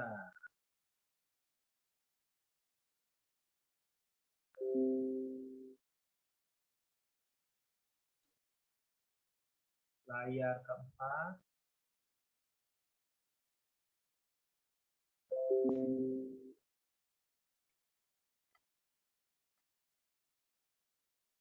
Oke, sudah. Terima kasih. Saya kembalikan kepada. Oke, makasih Pak Chandra. Saya serahkan kembali untuk acara sesi tanya jawab kepada MC. Terima kasih. Oke. Terima kasih ya Pak Jeffrey dan Ibu Natalia. Happy birthday Bu Pinkan. Sekali lagi. Thank you Di hari ulang tahun spesial banget ya kita dilayani oleh Ibu Pinkan nih. Wah, ini kayaknya udah sesi pertanyaan nih, sesi seru ya Bu Pinkan. Tadi saya mendengarkan juga ini benar-benar banyak hal yang orang tua memang harus berubah ya ternyata. Kalau anak remajanya aja berubahnya banyak gitu ya. Kenapa orang tuanya nggak berubah gitu ya? itu banyak banget nih saya nyatet gitu ya, waduh gitu ya. Ini PR-nya orang tua banyak ya. Oke, para orang tua nih di sini ya, mungkin sudah menyiapkan pertanyaannya, boleh chat atau langsung juga boleh ya Bu Pinkan ya? Boleh banget, jadi ngobrol ya. Oke, betul. Kalau ada yang mau langsung pertanyaannya boleh raise hand-nya, nanti langsung dibuka mic-nya, silahkan. Atau mungkin saya lihat ya sambil menunggu yang di chat. Oke, kalau belum ada. Belum ada ya, ya udah. Oke, ini ada tuh Kak. Nah, ini ada nih ya. Yang langsung silakan. Ini Ibu Lili Wenas ya. Ya. Iya, silakan Ibu. Ya, terima kasih Ibu Pinkan ya. Saya benar-benar diberkati dengan pertemuan malam ini karena saya juga sebagai tenaga pendidik ya, saya mengajar di STT dan saya juga dapat tugasnya mata kuliah itu psikologi perkembangan gitu ya. Jadi tapi saya sendiri punya 3 anak laki dengan usia yang hanya selisih 1 tahun. Jadi yang pertama kuliah tingkat 1, jadi terus yang kedua kelas 3 SMA, yang ketiga kelas 2 SMA. Jadi lumayan lumayan banget. Jadi dengan 3 anak yang berbeda karakter, padahal dari papa mama yang sama. Nah, yang jadi pertanyaan saya tuh begini, bagaimana jadi kadang saya senang sekali ikut seperti ini ya, webinar tentang parenting kayak gitu. Nah, jadi suami saya dia seorang hamba Tuhan juga, kami sama-sama di STT ya, kami pelayanan di STT. Hanya untuk menyamakan persepsi ya dengan saya dan pasangan untuk mendampingi anak usia remaja ini gitu. Jadi terkesan seperti saya jadi ada kalanya saya jadi posisi saya agak bingung gitu. Saya harus sebagai istri saya harus tunduk, tapi pendekatan pasangan saya dengan anak-anak yang laki-laki ini berbeda sekali begitu. Bagaimana saya untuk menempatkan untuk bisa menolong di satu sisi saya betul-betul ya kalau dibukain begini juga wow gitu ya, anak-anak saya ini sedang bergumul sebenarnya, tapi dapat satu bentrokan yang sangat kuat gitu. Dan saya ada di tengah-tengah, di satu sisi saya harus sebagai istri saya harus tunduk kepada suami saya, tapi saya juga mengasihi anak, bukan mau pilih kasih sih gitu ya, tapi bagaimana cara saya untuk bisa adjust dengan situasi ini. Gitu. Terima kasih, Bu. Terima kasih, Bu Lili. Dijawab dulu ya, Kak Yohan. Nanti kalau muncul pertanyaan lagi, saya lupa. Ya, silakan Bu. Oke, Bu Lili ada 2 skenario. Satu skenario pertama ideal banget. Kalau antara Bu Lili dan suami bisa menyepakati. Gitu ya. Itu ideal banget. Kenapa saya taruh ini sebagai skenario pertama? Karena di praktek di lapangan kadang-kadang skenario itu belum tentu bisa jalan, ya kan? Itu skenario ideal.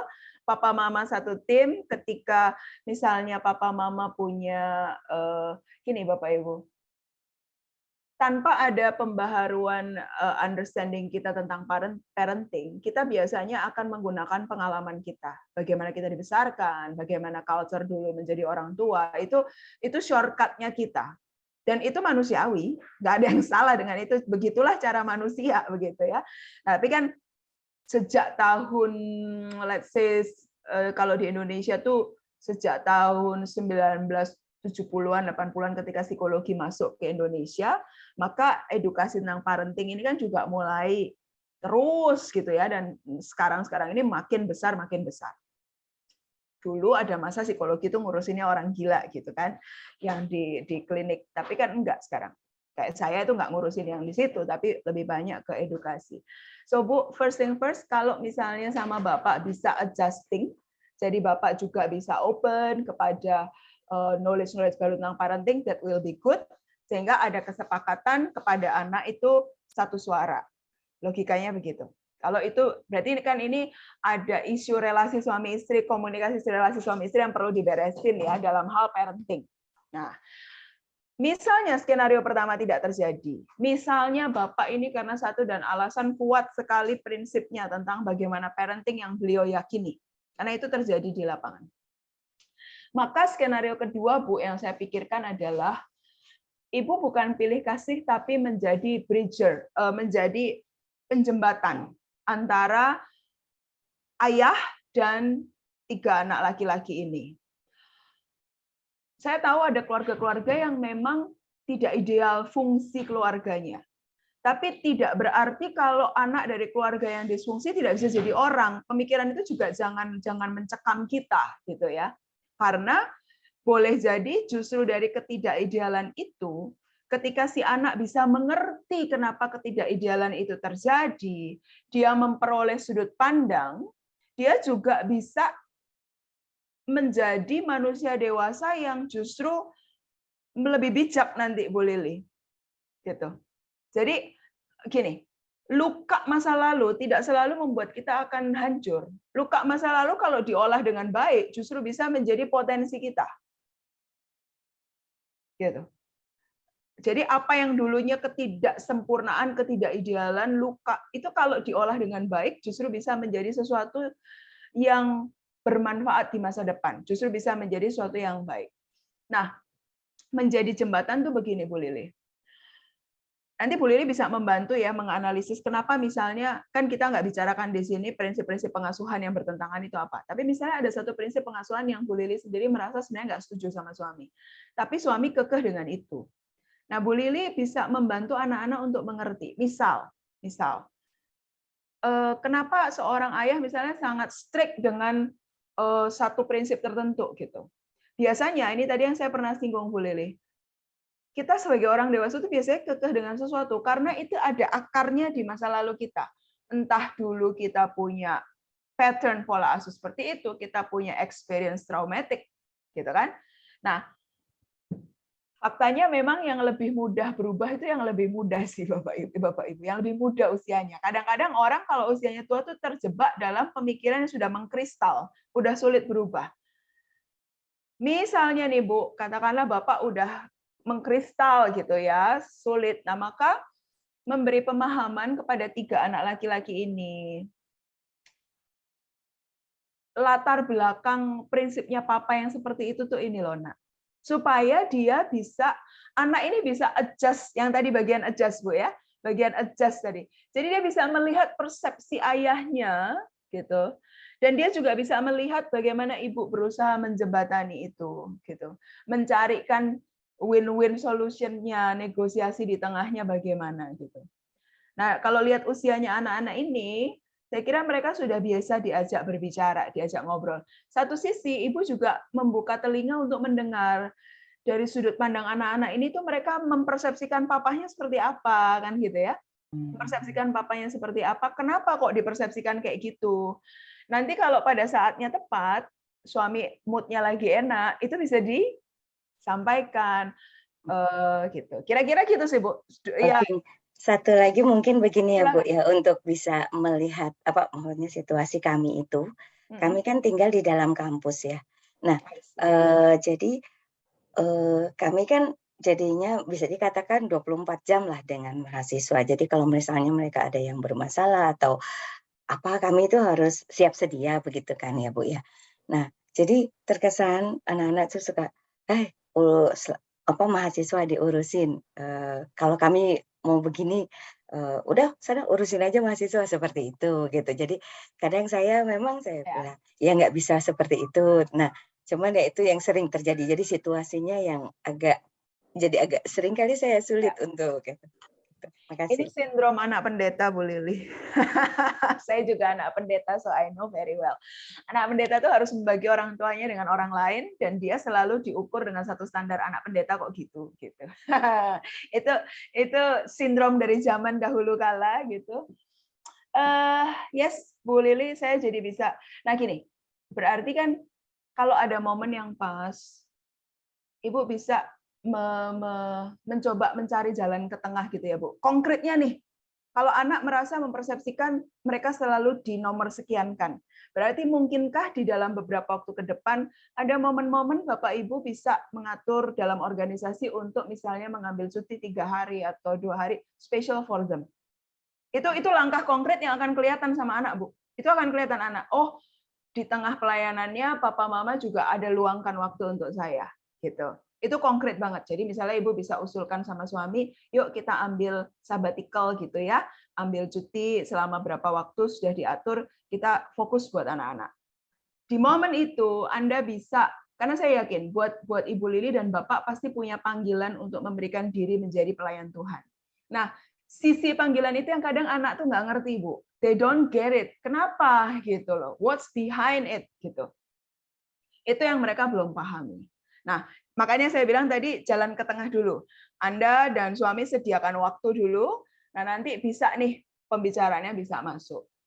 Biasanya anak pendeta juga nanti someday akan melayani juga setelah bertobat gitu.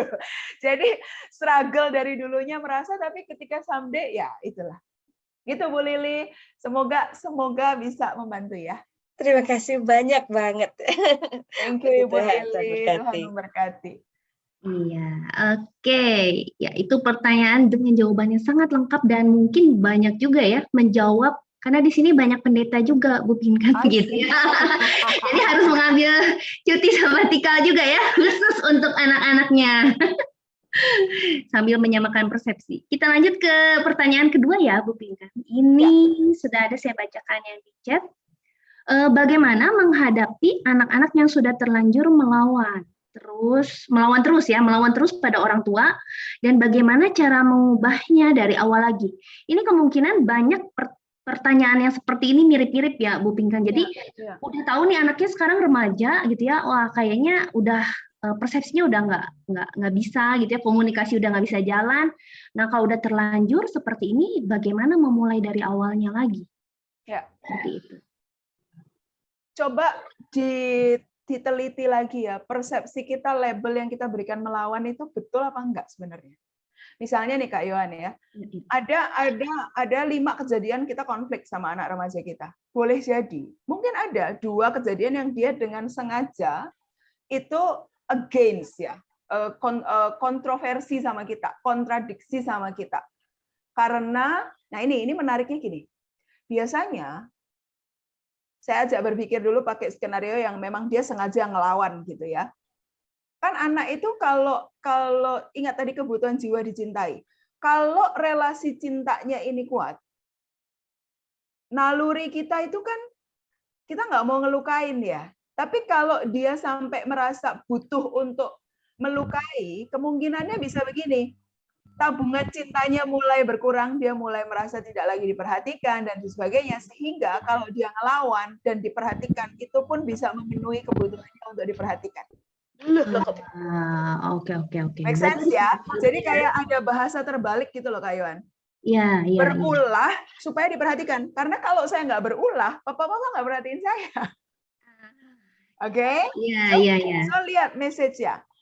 Atau ini kejadian dari 5, 2 memang benar-benar pengen ngelawan gitu. Yang 3 boleh jadi kita perlu kacamata yang berbeda melihat perilaku dan sikap dia. Boleh jadi itu bukan melawan, tapi dia lagi exercise. Ingat tadi kebutuhan jiwa akan aku mandiri, otonomi. Dia lagi exercise, dia punya argument. Dia lagi exercise, kalau aku mikirnya nggak gitu, Mah, Pak. Aku mikirnya gini loh, aku ngelihatnya begini. Nah, Bapak Ibu, saya mau kasih tahu. Kita orang tua selalu pilih sekolah yang terbaik kualitasnya. Anda pengen anak-anak Anda critical thinking, tapi waktu dia mau exercise sama Anda nggak siap. Karena dalam unconscious kita nggak ada ceritanya. Ini kan zaman kita ya Kak Yohan. Kalau zaman kita, papa mama bilang A, nggak usah nanya kenapa itu A. Jalan aja. Karena papa mama bilang A. Iya. Ya, anak sekarang kalau dibilang mama bilang, "Nak, pilih yang A aja." Loh kenapa, Ma? Aku merasa yang B juga possible. Terus kita anggap sebagai melawan. Nah, berarti kacamata kita yang kurang pas toh? Iya, betul. Adjust the way of thinking. Bapak Ibu selalu ingat ya, kita sudah punya program-program cara pandang persepsi yang kita absorb dari pengalaman kita sekian lama. Nah ini loh kesediaan kita untuk ganti kacamata, untuk meluaskan kayak tadi, nggak cuma ngelihat laki-laki dan perempuan, Anda harus bisa melihat di situ ada kakek tua pakai janggut, gitu loh. Ya, lebih dalam ya. Lebih dalam. Betul. Gitu Kak Yohan. Jadi starting point-nya kalau hubungannya sudah menegang sekian lama, ya bendera putih dulu masing-masing. Apa itu namanya? Saling minta maaf dulu. Nah, kita mulai lagi dari awal gitu, saling memaafkan. Tapi kita pakai aturan main baru. Kenapa sih selama ini konkret ya Kak Yohan, saya gini. Orang tua Anda bisa nanya itu. Kenapa selama ini papa mama tuh ngerasanya kamu seperti melawan, tapi sebetulnya betul melawan apa enggak sih, Nak? Sebetulnya pada saat kamu ngomong kayak gitu atau bersikap kayak gitu, maksudnya kamu tuh apa? Tell me and I will listen. Nah, janjian dulu ya Bapak Ibu. Kalau anak lagi ngomong jangan dipotong. Tahan nggak Anda? Kalau anak lagi ngomong, biarkan sampai selesai. Meskipun kalimat keduanya dia tuh nyakitin Anda gitu ya, ceng gitu kan. Tahan, resist, tahan. Biarkan dia tuntas untuk mengungkapkan. Bapak Ibu tahu nggak? Kalau saya konseling remaja tuh ya, saya tanya, kenapa kamu nggak bisa cerita gini sama papa mama? Lah Bu, saya punya 10 kalimat. Kalimat saya baru kedua. Papa mama udah keluar dengan nasihat. Papa mamanya bayar saya sebagai psikolog untuk apa? Dengerin dia sampai 10. Dengerin ya. Dengerin dia sampai 10 tanpa judgment, tanpa assumption, totally empathy, mencoba melihat dari sudut pandang dia. Iya. You parents can listen. Resist your emotion, resist your judgment, just listen first. Gitu. Iya, benar.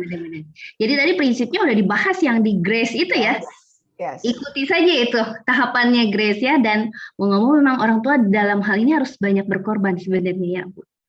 Dalam hal ini ya perasaannya gitu ya. Karena orang tua pernah jadi remaja, remaja belum pernah jadi orang tua. Saya jawabnya simpel aja. Iya, betul ya. Karena otak kedewasaannya orang tua mestinya sudah, mereka lagi on proses. Iya, betul. Ya. Sip. Pertanyaan selanjutnya ya, Bu Pinkan, ini kayaknya banyak juga nih, lumayan. Anak saya suka bersikap seakan-akan semua baik-baik saja, tapi sebenarnya saya tahu di belakang dia masih menyembunyikan apa yang sebenarnya dia rasa. Jadi kayaknya ini anaknya nggak berani mengungkapkan apa adanya ya sama orang tua. Jadi bagaimana cara saya masuk untuk mulai bicara sama anak saya, karena anak saya itu tipenya moody.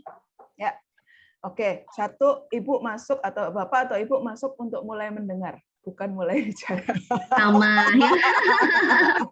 Nah ini loh, bapak ibu sadar nggak mindset kita orang dewasa? We always want to talk, we always want to direct, we always want to be the one yang giving advice. When you deal with teenagers, lebih banyak gunakan telinga dan hati. Talk less is better. Saya ingat ada itu di Amsal dibilang seperti apel di pinggan emas. Demikianlah perkataan yang diucapkan tepat pada waktu itu. Jangan boros dengan kata-kata when you deal with teenagers. Pada saat anak Anda masih baby, you have to boros dengan kata-kata karena you teach them how to talking language. Itu. Nah, seringkali saya lihat orang tua lupa pindah gigi pada saat anaknya udah remaja. You still direct everything sampai the small things, dia mesti pakai baju apa, makan apa, the way she eat. Wow, you do that ketika dia child. Karena as a child dia butuh those direction. Tapi kalau sudah dia remaja, kalau naik mobil manual, pindah gigi Bapak Ibu. Ganti gaya. Nah, sekarang bisa terbayang Bu, kalau di rumah saya ada anak remaja dan ada anak balita, gayanya beda. Iya, betul, harus beda ya. Oke, itu yang jawabannya tadi satu. Lalu kedua yang saya mau kasih tahu Ibu yang nanya, jadi listen, start to listen instead of talking. Lalu yang kedua adalah kalau ngobrol sama anak itu jangan berpikir kayak gini loh Kak Iwan. Nak, ayo kita ngobrol serius gitu kan, nggak harus selalu gitu ya. Seringkali apa yang diungkapkan anak itu bisa keluar justru pada saat Anda melakukan aktivitas bersama, yang aktivitasnya casual, mau sepedaan bareng, bersihin rumah bareng, berkebun bareng, berenang bareng, anything casual gitu ya. Lagi nyetir bareng gitu. When the moment is right, they will talk. Betul. Jadi jangan bayangin kayak konselor gitu loh, kayak oke, ini waktu saya bicara, anak remaja mah kabur gitu. Iya, makin nggak mau ya. Kabur. Makin masuk kamar ya. Ya, apaan sih gitu. Dia bilang gini, apaan sih papa mama gitu. Apaan sih gitu. Iya. Makanya punya ini loh Kak Yohan, punya momen-momen untuk dating sama anak is very important. Iya, betul. Apalagi mungkin momen itu harusnya sebelum anak masuk remaja sudah terbiasa ya. Yes.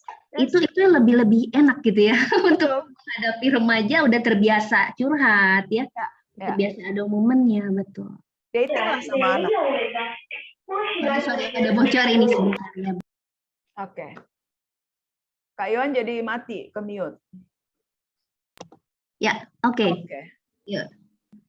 Oke, berarti ini jawabannya sebenarnya lebih banyak mendengar dulu ya, dan tahan kata-kata ya, ganti gigi, gitu ya.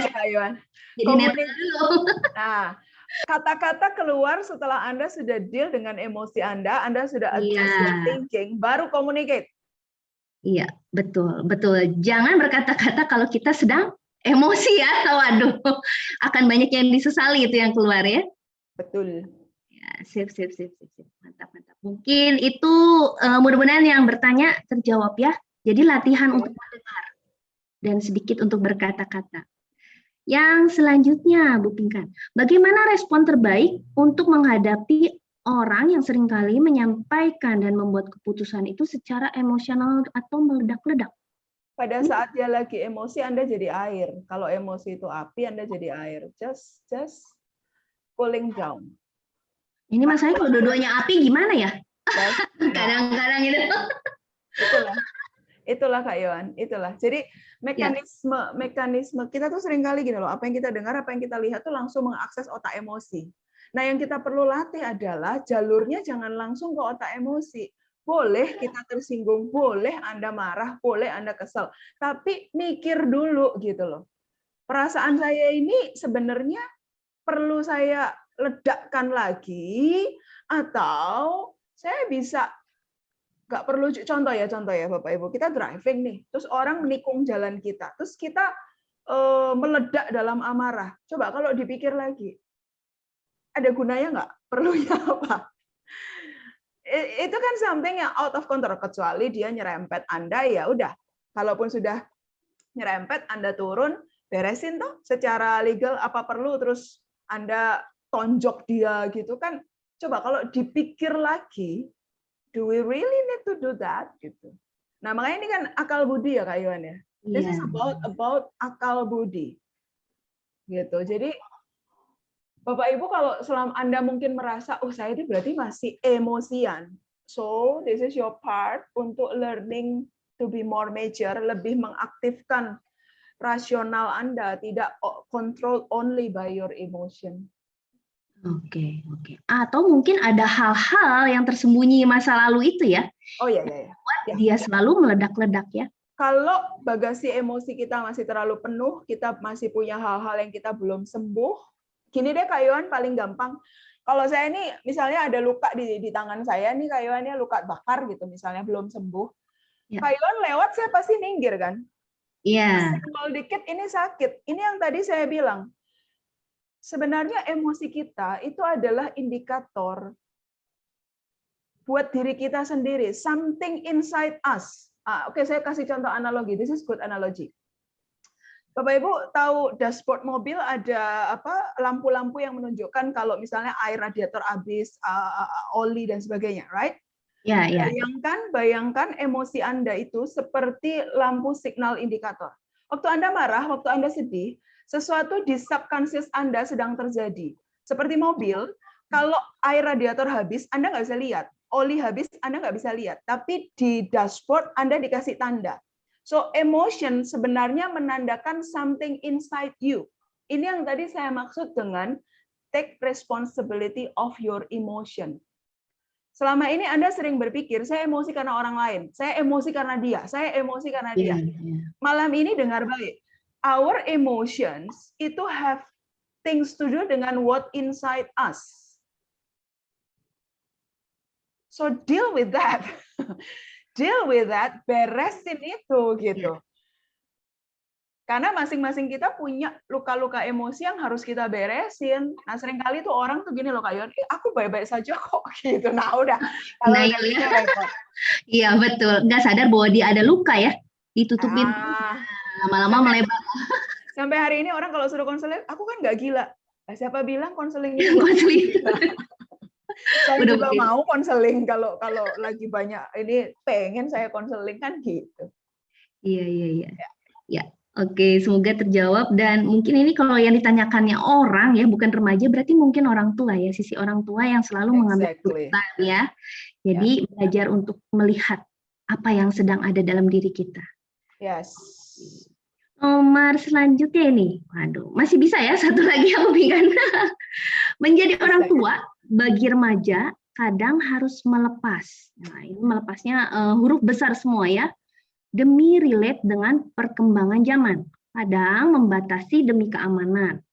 Bagaimana mengatur seni melepas dan membatasi ini? Mungkin ini dalam arti yang tadi ya. Ya.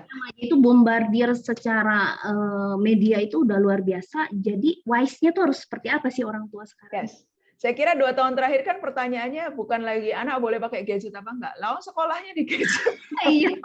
Jadi membatasi ya pertanyaannya lebih smooth. Sebelum PJJ kalau webinar, Bu, berapa jam anak boleh di gadget? Oke, masih bisa dijawab. Setelah PJJ pandemi saya bilang pertanyaannya udah salah. Anda udah nggak bisa nanya apakah anak boleh pakai gadget. Orang sekarang semua kehidupan pakai gadget. So, bagaimana seni?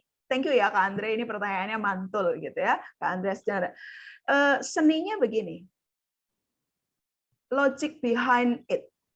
Jadi misalnya, Anda mau berdialog dengan anak. Kapan dia boleh punya akun sosial media, TikTok, Instagram? Misalnya, jelas pembuat aplikasinya bilang umur 13. Oke. Tapi anak Anda di umur 10 udah mulai gundah karena semua teman-temannya main TikTok. Aku udah nari-nari nih Pak, ini kok nggak bisa diposting karena aku nggak boleh.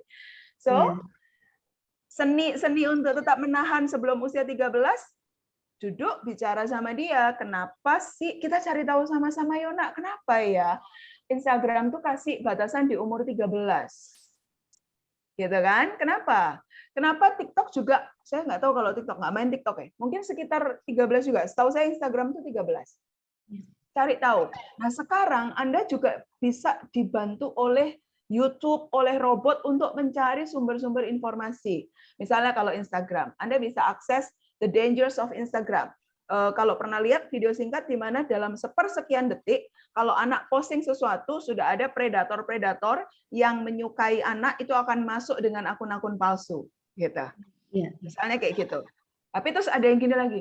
Tapi Bu, gurunya tugas pelajarannya suruh unggah di sosial media. Iya, itu juga ya. Iya betul. Buat video Facebook gitu ya. Ini kadang-kadang guru-guru juga mesti tahu loh ya, batasan anak boleh bikin akun tuh umur berapa gitu. Iya, Oke, berarti kan akunnya dibuat atas nama papa mama. Beberapa orang tua do that kalau Bapak Ibu lihat. Jadi dituliskan, apalagi yang anak-anak selebgram itu biasanya ditulis di situ akun ini dikelola oleh mamahnya. Misalnya kayak gitu. Itu cara-cara. Tapi kan sekali lagi, buat apa misalnya siapa tuh anaknya Gading Martin tuh, Gisel tuh kan dia kayak selebgram kecil ya, punya akun sendiri. Sebenarnya kan itu isunya karena emang itu kerjaan sih. Karena kan lewat situ dia dapat income, endorse dan everything gitu. So jawabannya ini kan, the logic behind. Jadi untuk tahu tarik ulurnya adalah kita perlu tahu reason-nya, kalau misalnya harus buka akun, kalau misalnya harus pakai gadget, berapa jam dan sebagainya, kalau misalnya mau main game, why? The why behind, itu yang very important. The why behind. Ini sebabnya as a parents, jangan malas untuk belajar terus. We talking about Instagram, we talking about TikTok, we talking about, sebentar lagi, metaverse, kita bicara soal kripto, ayo give up. Tadi di obrolan sebelum, Bapak Ibu, ada beberapa podcast yang bisa jadi shortcut Anda untuk belajar. Beberapa podcastnya, misalnya kalau yang saya suka dengar Reynald Kasali, podcastnya, even podcastnya Deddy Corbuzier, saya harus akui ada beberapa narasumber yang bagus. Anda bisa belajar dari situ. Nggak semuanya sih, tapi ada beberapa yang bagus. Lalu juga podcastnya Gita Wirjawan, Anda bisa dengerin. Jadi Anda nggak perlu baca buku teks toh untuk tahu kripto itu apa, untuk tahu flexing itu apa, untuk tahu whatever metaverse. Anda dengerin aja sambil nyetir, sambil kemana. At least ketika anak comes up dengan itu, you know where to go. So itu cara smart kita menggunakan AI kan? AI helping us in parenting actually a lot kalau kita mau belajar. Gitu ya Kak Andre. Hopefully, oke, thank you. Kalau udah dapat jempol dari Kak Andre, saya lega. Berarti clear gitu ya. Ya. Ini saya menarik dengan statement terakhir tadi Ibu Pinkan bahwa orang tua juga harus upgrade untuk belajar ya, karena ini juga jadi gerbang komunikasi kita nyambung ya sama anak remaja kita ya. Kadang-kadang anak remaja malas berkomunikasi dengan orang tua, mama papa gaptek gitu ya. Exactly Kayuan, exactly. Anak-anak suka bilang gitu, habis mama papa nggak nyambung gitu. Iya, sip. Oke. Ini kayaknya pertanyaan terakhir karena berhubung waktu ya, mungkin nanti next sesi kayaknya ini ada juga tadi Bu Pinkan yang mengusulkan next sesinya adalah tentang hati dan emosi orang tua itu tadi ya, kebaca ya kayaknya. Itu udah ada permintaan sesi selanjutnya. Orang tuanya ini harus healing gitu ya, healing. Wah, ini beneran healing kalau ini. Ya, ini pertanyaan terakhir mengenai stop direct ya untuk anak remaja. Kalau ternyata mereka memilih yang salah, nih ini udah tercebur lah ya istilahnya ya dengan pilihan yang salah. Apakah kita sebagai orang tua boleh memberitahu konsekuensinya kalau mereka tetap melakukan itu? Mengenai dating dengan anak remaja, apakah harus ayah dengan anak laki-lakinya atau boleh digantikan sama ibu? Oke. Jadi ada dua pertanyaan ini. Bicara konsekuensi ini menarik Kak Yohan. Ya. Sering Kak gini, saya atur kalimatnya dulu. Misalnya perilaku dia adalah, cari yang gampang aja ya. Misalnya dia masih usia 15 tahun, tapi dia let's say mengkonsumsi alkohol atau merokok misalnya, sementara value Anda tidak merokok, tidak mengkonsumsi alkohol. Sebenarnya nih ground rule-nya harus ada di awal. Ini yang saya sering bilang, di keluarga punya aturan apa? Keluarga itu kan semacam negara kecil ya Bapak Ibu ya. Nah, apakah di dalam keluarga ada house rules? Di keluarga ini, misalnya mulai dari barang sepele, di keluarga ini setiap orang bertanggung jawab atas barang-barangnya, dikembalikan ke tempat semula misalnya. Di keluarga ini, kalau ketemu harus menyapa, selamat pagi, selamat sore, gitu, selamat siang. Those ground rules. Pertanyaannya itu ada dulu nggak? Sering kali orang tua belum ada aturannya, begitu ada pelanggaran dibilang salah. Coba Anda melihat dari sudut pandang anak. Ini salah pakai perjanjian aturan yang mana? Tiba-tiba dibilang salah ya. Exactly. Ya. Artinya, loh Bu, kalau gitu seiring anak berkembang dewasa, aturannya bisa progres. Ya iya.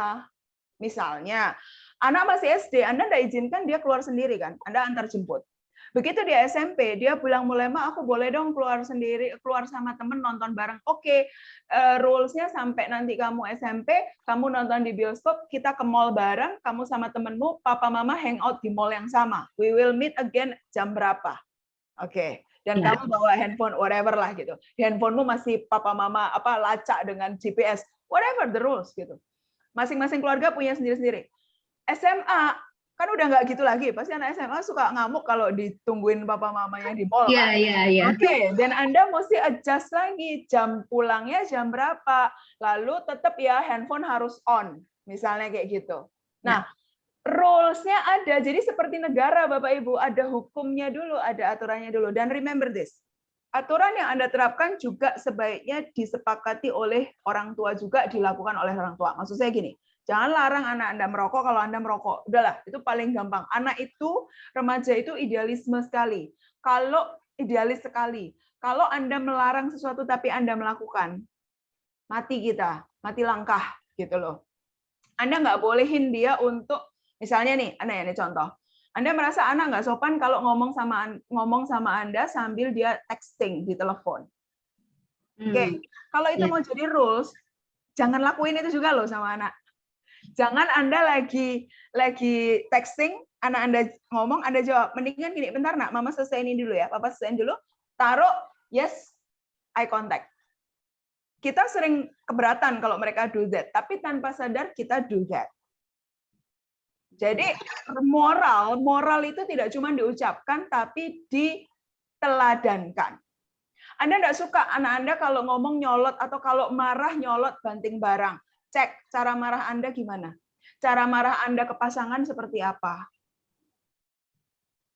Jadi selalu kayak bercermin gitu loh Kak Iwan. So itu ya rules. Nah, yes, konsekuensi boleh disampaikan, tapi sebaiknya itu sudah ada rules di awal. Bu, kalau kejadiannya kami belum punya rules, ya udah sampaikan konsekuensi. Kamu merokok, konsekuensinya apa? Nah, yang saya mau bilang Bapak Ibu, jangan memberikan konsekuensi yang mencabut kasih sayang tadi sebagai kebutuhan jiwa. Saya sering lihat gitu ya. Kamu begitu, kamu bukan anak saya lagi. Kalimat itu familiar di generasi kita, right? Iya. Kamu pilih itu, keluar, coret dari kakak. Kamu bukan anak saya lagi. Sebenar-benarnya ya, itu kan kalimat ancaman, toh. Masalahnya kalau zaman kita nggak ada opsi lari, Kak Iwan. Anak sekarang tubuhnya, ini saya lebih ngeri. Tubuhnya ada bersama kita, jiwanya sudah entah kemana di internet. Iya, betul ya. Kita dulu kan nggak punya pelarian lain selain dunia. Paling lari ke tetangga, lari ke teman, nggak pulang gitu ya. Iya. Anak sekarang, dia nggak lari, fisiknya Anda lihat. Anda masih lihat itu anak cemberut, ada di kamar. Tapi Anda nggak bisa halangin jiwanya berkelana di internet dan ketemu siapa, Anda nggak pernah tahu. Betul. So, itu alasan saya kenapa bilang, kalau mau pakai konsekuensi, silahkan. Konsekuensi yang mengubah perilaku itu. Bukan konsekuensi yang membuat jiwanya lapar. Karena kalau jiwanya lapar, jangan salahkan kalau dia nyari ke tempat lain. Jadi kan arah koreksinya jadi salah ya. Iya. Kalau misalnya dia minum alkohol, konsekuensinya kan Anda yang ingin koreksi adalah supaya dia nggak minum alkohol kan. Nah berarti koreksinya apa? Koreksinya supaya dia lebih hidup sehat. Oke, karena kamu kemarin minum alkohol mabuk-mabukan sama teman-teman. Oke, konsekuensinya adalah coba selama seminggu ini tiap pagi lari 30 menit. Misalnya gitu. Tapi nothing to do dengan your love for them gitu loh Bapak Ibu. Iya, betul. Jangan pakai cintamu sebagai ancaman buat mereka. Kasihan, saya tuh kasihan. Karena mereka merasa tidak dicintai, terus siapa lagi? Nanti nyanyi itu Kak Yuan, Nobody's Child. Waduh, sedih banget ya lagu itu ya. Yes. Oke, yang lanjutnya apakah tentang dating ini Bu Oke. Pinkan? Apakah harus ayah dengan anak laki-lakinya atau boleh Gantian, justru gantian. Jadi anak laki-laki juga butuh dating sama papa, butuh dating sama mama, anak perempuan butuh dating sama papa dan butuh dating sama mama, supaya anak laki-laki ini bisa memiliki akses terhadap informasi tentang gender. Nah ini oke, saya masuk juga. Kalau Bapak Ibu ingin agar anak-anak Anda mengadopsi value bahwa gender itu hanya dua, laki-laki dan perempuan, bahwa pernikahan itu heteroseksual. Misalnya Anda pengennya di situ ya, Anda sebagai family tidak membuka ruang untuk anak Anda memilih gender yang lain atau memilih orientasi seksual yang lain, maka PR kita menunjukkan pernikahan heteroseksual bisa membahagiakan. Kalau anak kita justru melihat pernikahan heteroseksual itu kayak neraka, bagaimana kita bisa expect mereka percaya bahwa pernikahan heteroseksual itu akan membuat mereka bahagia? Sementara dunia di luaran sana dengan film, dengan influencer menunjukkan, you can see ya, saya tuh kadang sengaja follow di Instagram beberapa influencer yang homoseksual. They seem very happy and ideal, more happier, karena dia ngomong gini, ya kalau sama-sama cewek jadi bisa saling ngerti, kalau sama-sama cowok juga jadi bisa saling ngerti. Sementara kita nih pernikahan laki-laki perempuan, kita ribut terus. Ya kamu cowok nggak ngertiin saya cewek, kamu cewek nggak ngertiin saya cowok. Ya kalau kemudian anak berpikir, why should I marry heterosexual? Why not I'm choosing homosexual? Salah siapa? Take responsibility. Pernikahan kita mesti bisa menjadi etalase. Saya nggak bilang pernikahan sempurna ya Kak Yohan. Yeah. But anak bisa lihat, okay, my parents pernah struggle, pernah luka. Tapi mereka somehow find a way untuk heal, untuk forgiving each other. Mereka bisa melihat realita marriage dengan up and down-nya, dan mereka bisa melihat bahwa gender perempuan laki-laki, pernikahan hetero itu bisa bikin happy. Challenge-nya buat kita Bapak Ibu. Gitu ya. Jadi jangan salahkan kalau generasi di bawah kita mulai melihat opsi yang lain-lain, karena mereka sudah muak dengan norma-norma yang ternyata sebenarnya justru membuat ketidakbahagiaan. Iya. Gitu. So that's why butuh dating both side. Oh, oke, sip. Oke, pertanyaannya sudah selesai. Jadi untuk terakhir Bu Pinkan, mungkin ada power statement apa yang mau diberikan sama para orang tua di tempat ini sebelum kita tutup acara ini? Silakan. Oke, thank you teman-teman. All the question is very good. I learned so much dari pertanyaan-pertanyaan itu. Satu statement terakhir, maybe ini saya berbicara sebagai counselor, sebagai psychologist. Mari usahakan agar rumah Anda menjadi rumah cinta buat anak-anak remaja. Saya tahu mereka akan challenge your limit, mereka akan argue you, gitu ya. Mereka akan do things yang membuat Anda deg-degan, cemas, khawatir. Tapi mendampingi mereka melewati itu semua, jaga supaya relasi cinta Anda itu bisa jadi jangkar emosi buat anak-anak ini. Ibarat mereka itu bahtera, ada di samudra yang lagi bergejolak, sepanjang jangkarnya kuat, mereka nggak akan hanyut. So the only things yang bisa menjaga mereka tidak lari dari Anda is if they know cintanya Anda buat mereka tuh unconditionally. Whatever it is, nak, you know, I'm always here for you. Gitu. Itu yang mereka butuh. Nikmati segala gejolaknya, Bapak Ibu, anggap itu sebagai bahtera yang lagi di tengah badai. Kalau Anda bisa lewati bersama dengan anak remaja, biasanya Anda akan menuai di usia mereka 25, they will be calm. And you do your part good enough. Gitu. Thank you, Kak Yo. Ya, Oke, aduh mantap ini terkesima sama kata-katanya ya. Oke, Bu Pinkan, terima kasih untuk banyak hal yang telah dibagikan malam hari ini. Mungkin untuk penutup saya serahkan kembali sama Pak Jeffrey dan Ibu Natalia, silakan. Ya, terima kasih Bu Pinkan, sungguh luar biasa banget ya, power statement-nya juga luar biasa banget. Keren banget, memberkati kita banget ya semua ya. Oke, kita udah ada di penghujung acara. Terima kasih buat semua panitia, semua yang sudah mendukung acara ini. Terima kasih juga untuk semua yang hadir. Terima kasih untuk kehadirannya. Dan akhir kata, semoga acara pada malam hari ini itu bisa bermanfaat buat kita semua ya. Dan kemudian saya juga ingin menyampaikan untuk update acara apa saja yang ada di ELC, Anda bisa follow Instagram kami di @elcbandung. Itu semuanya huruf kecil ya. Sekali lagi @elcbandung. Ya. Oke, gitu aja mungkin. Ya. Sampai jumpa di acara ELC selanjutnya. Ya, bye-bye. Bye-bye. Have a nice weekend. Selamat malam. Ya. Selamat malam. Thank you Bu Pinkan. Thank you ya. Selamat berkati. semua. Selamat berkati.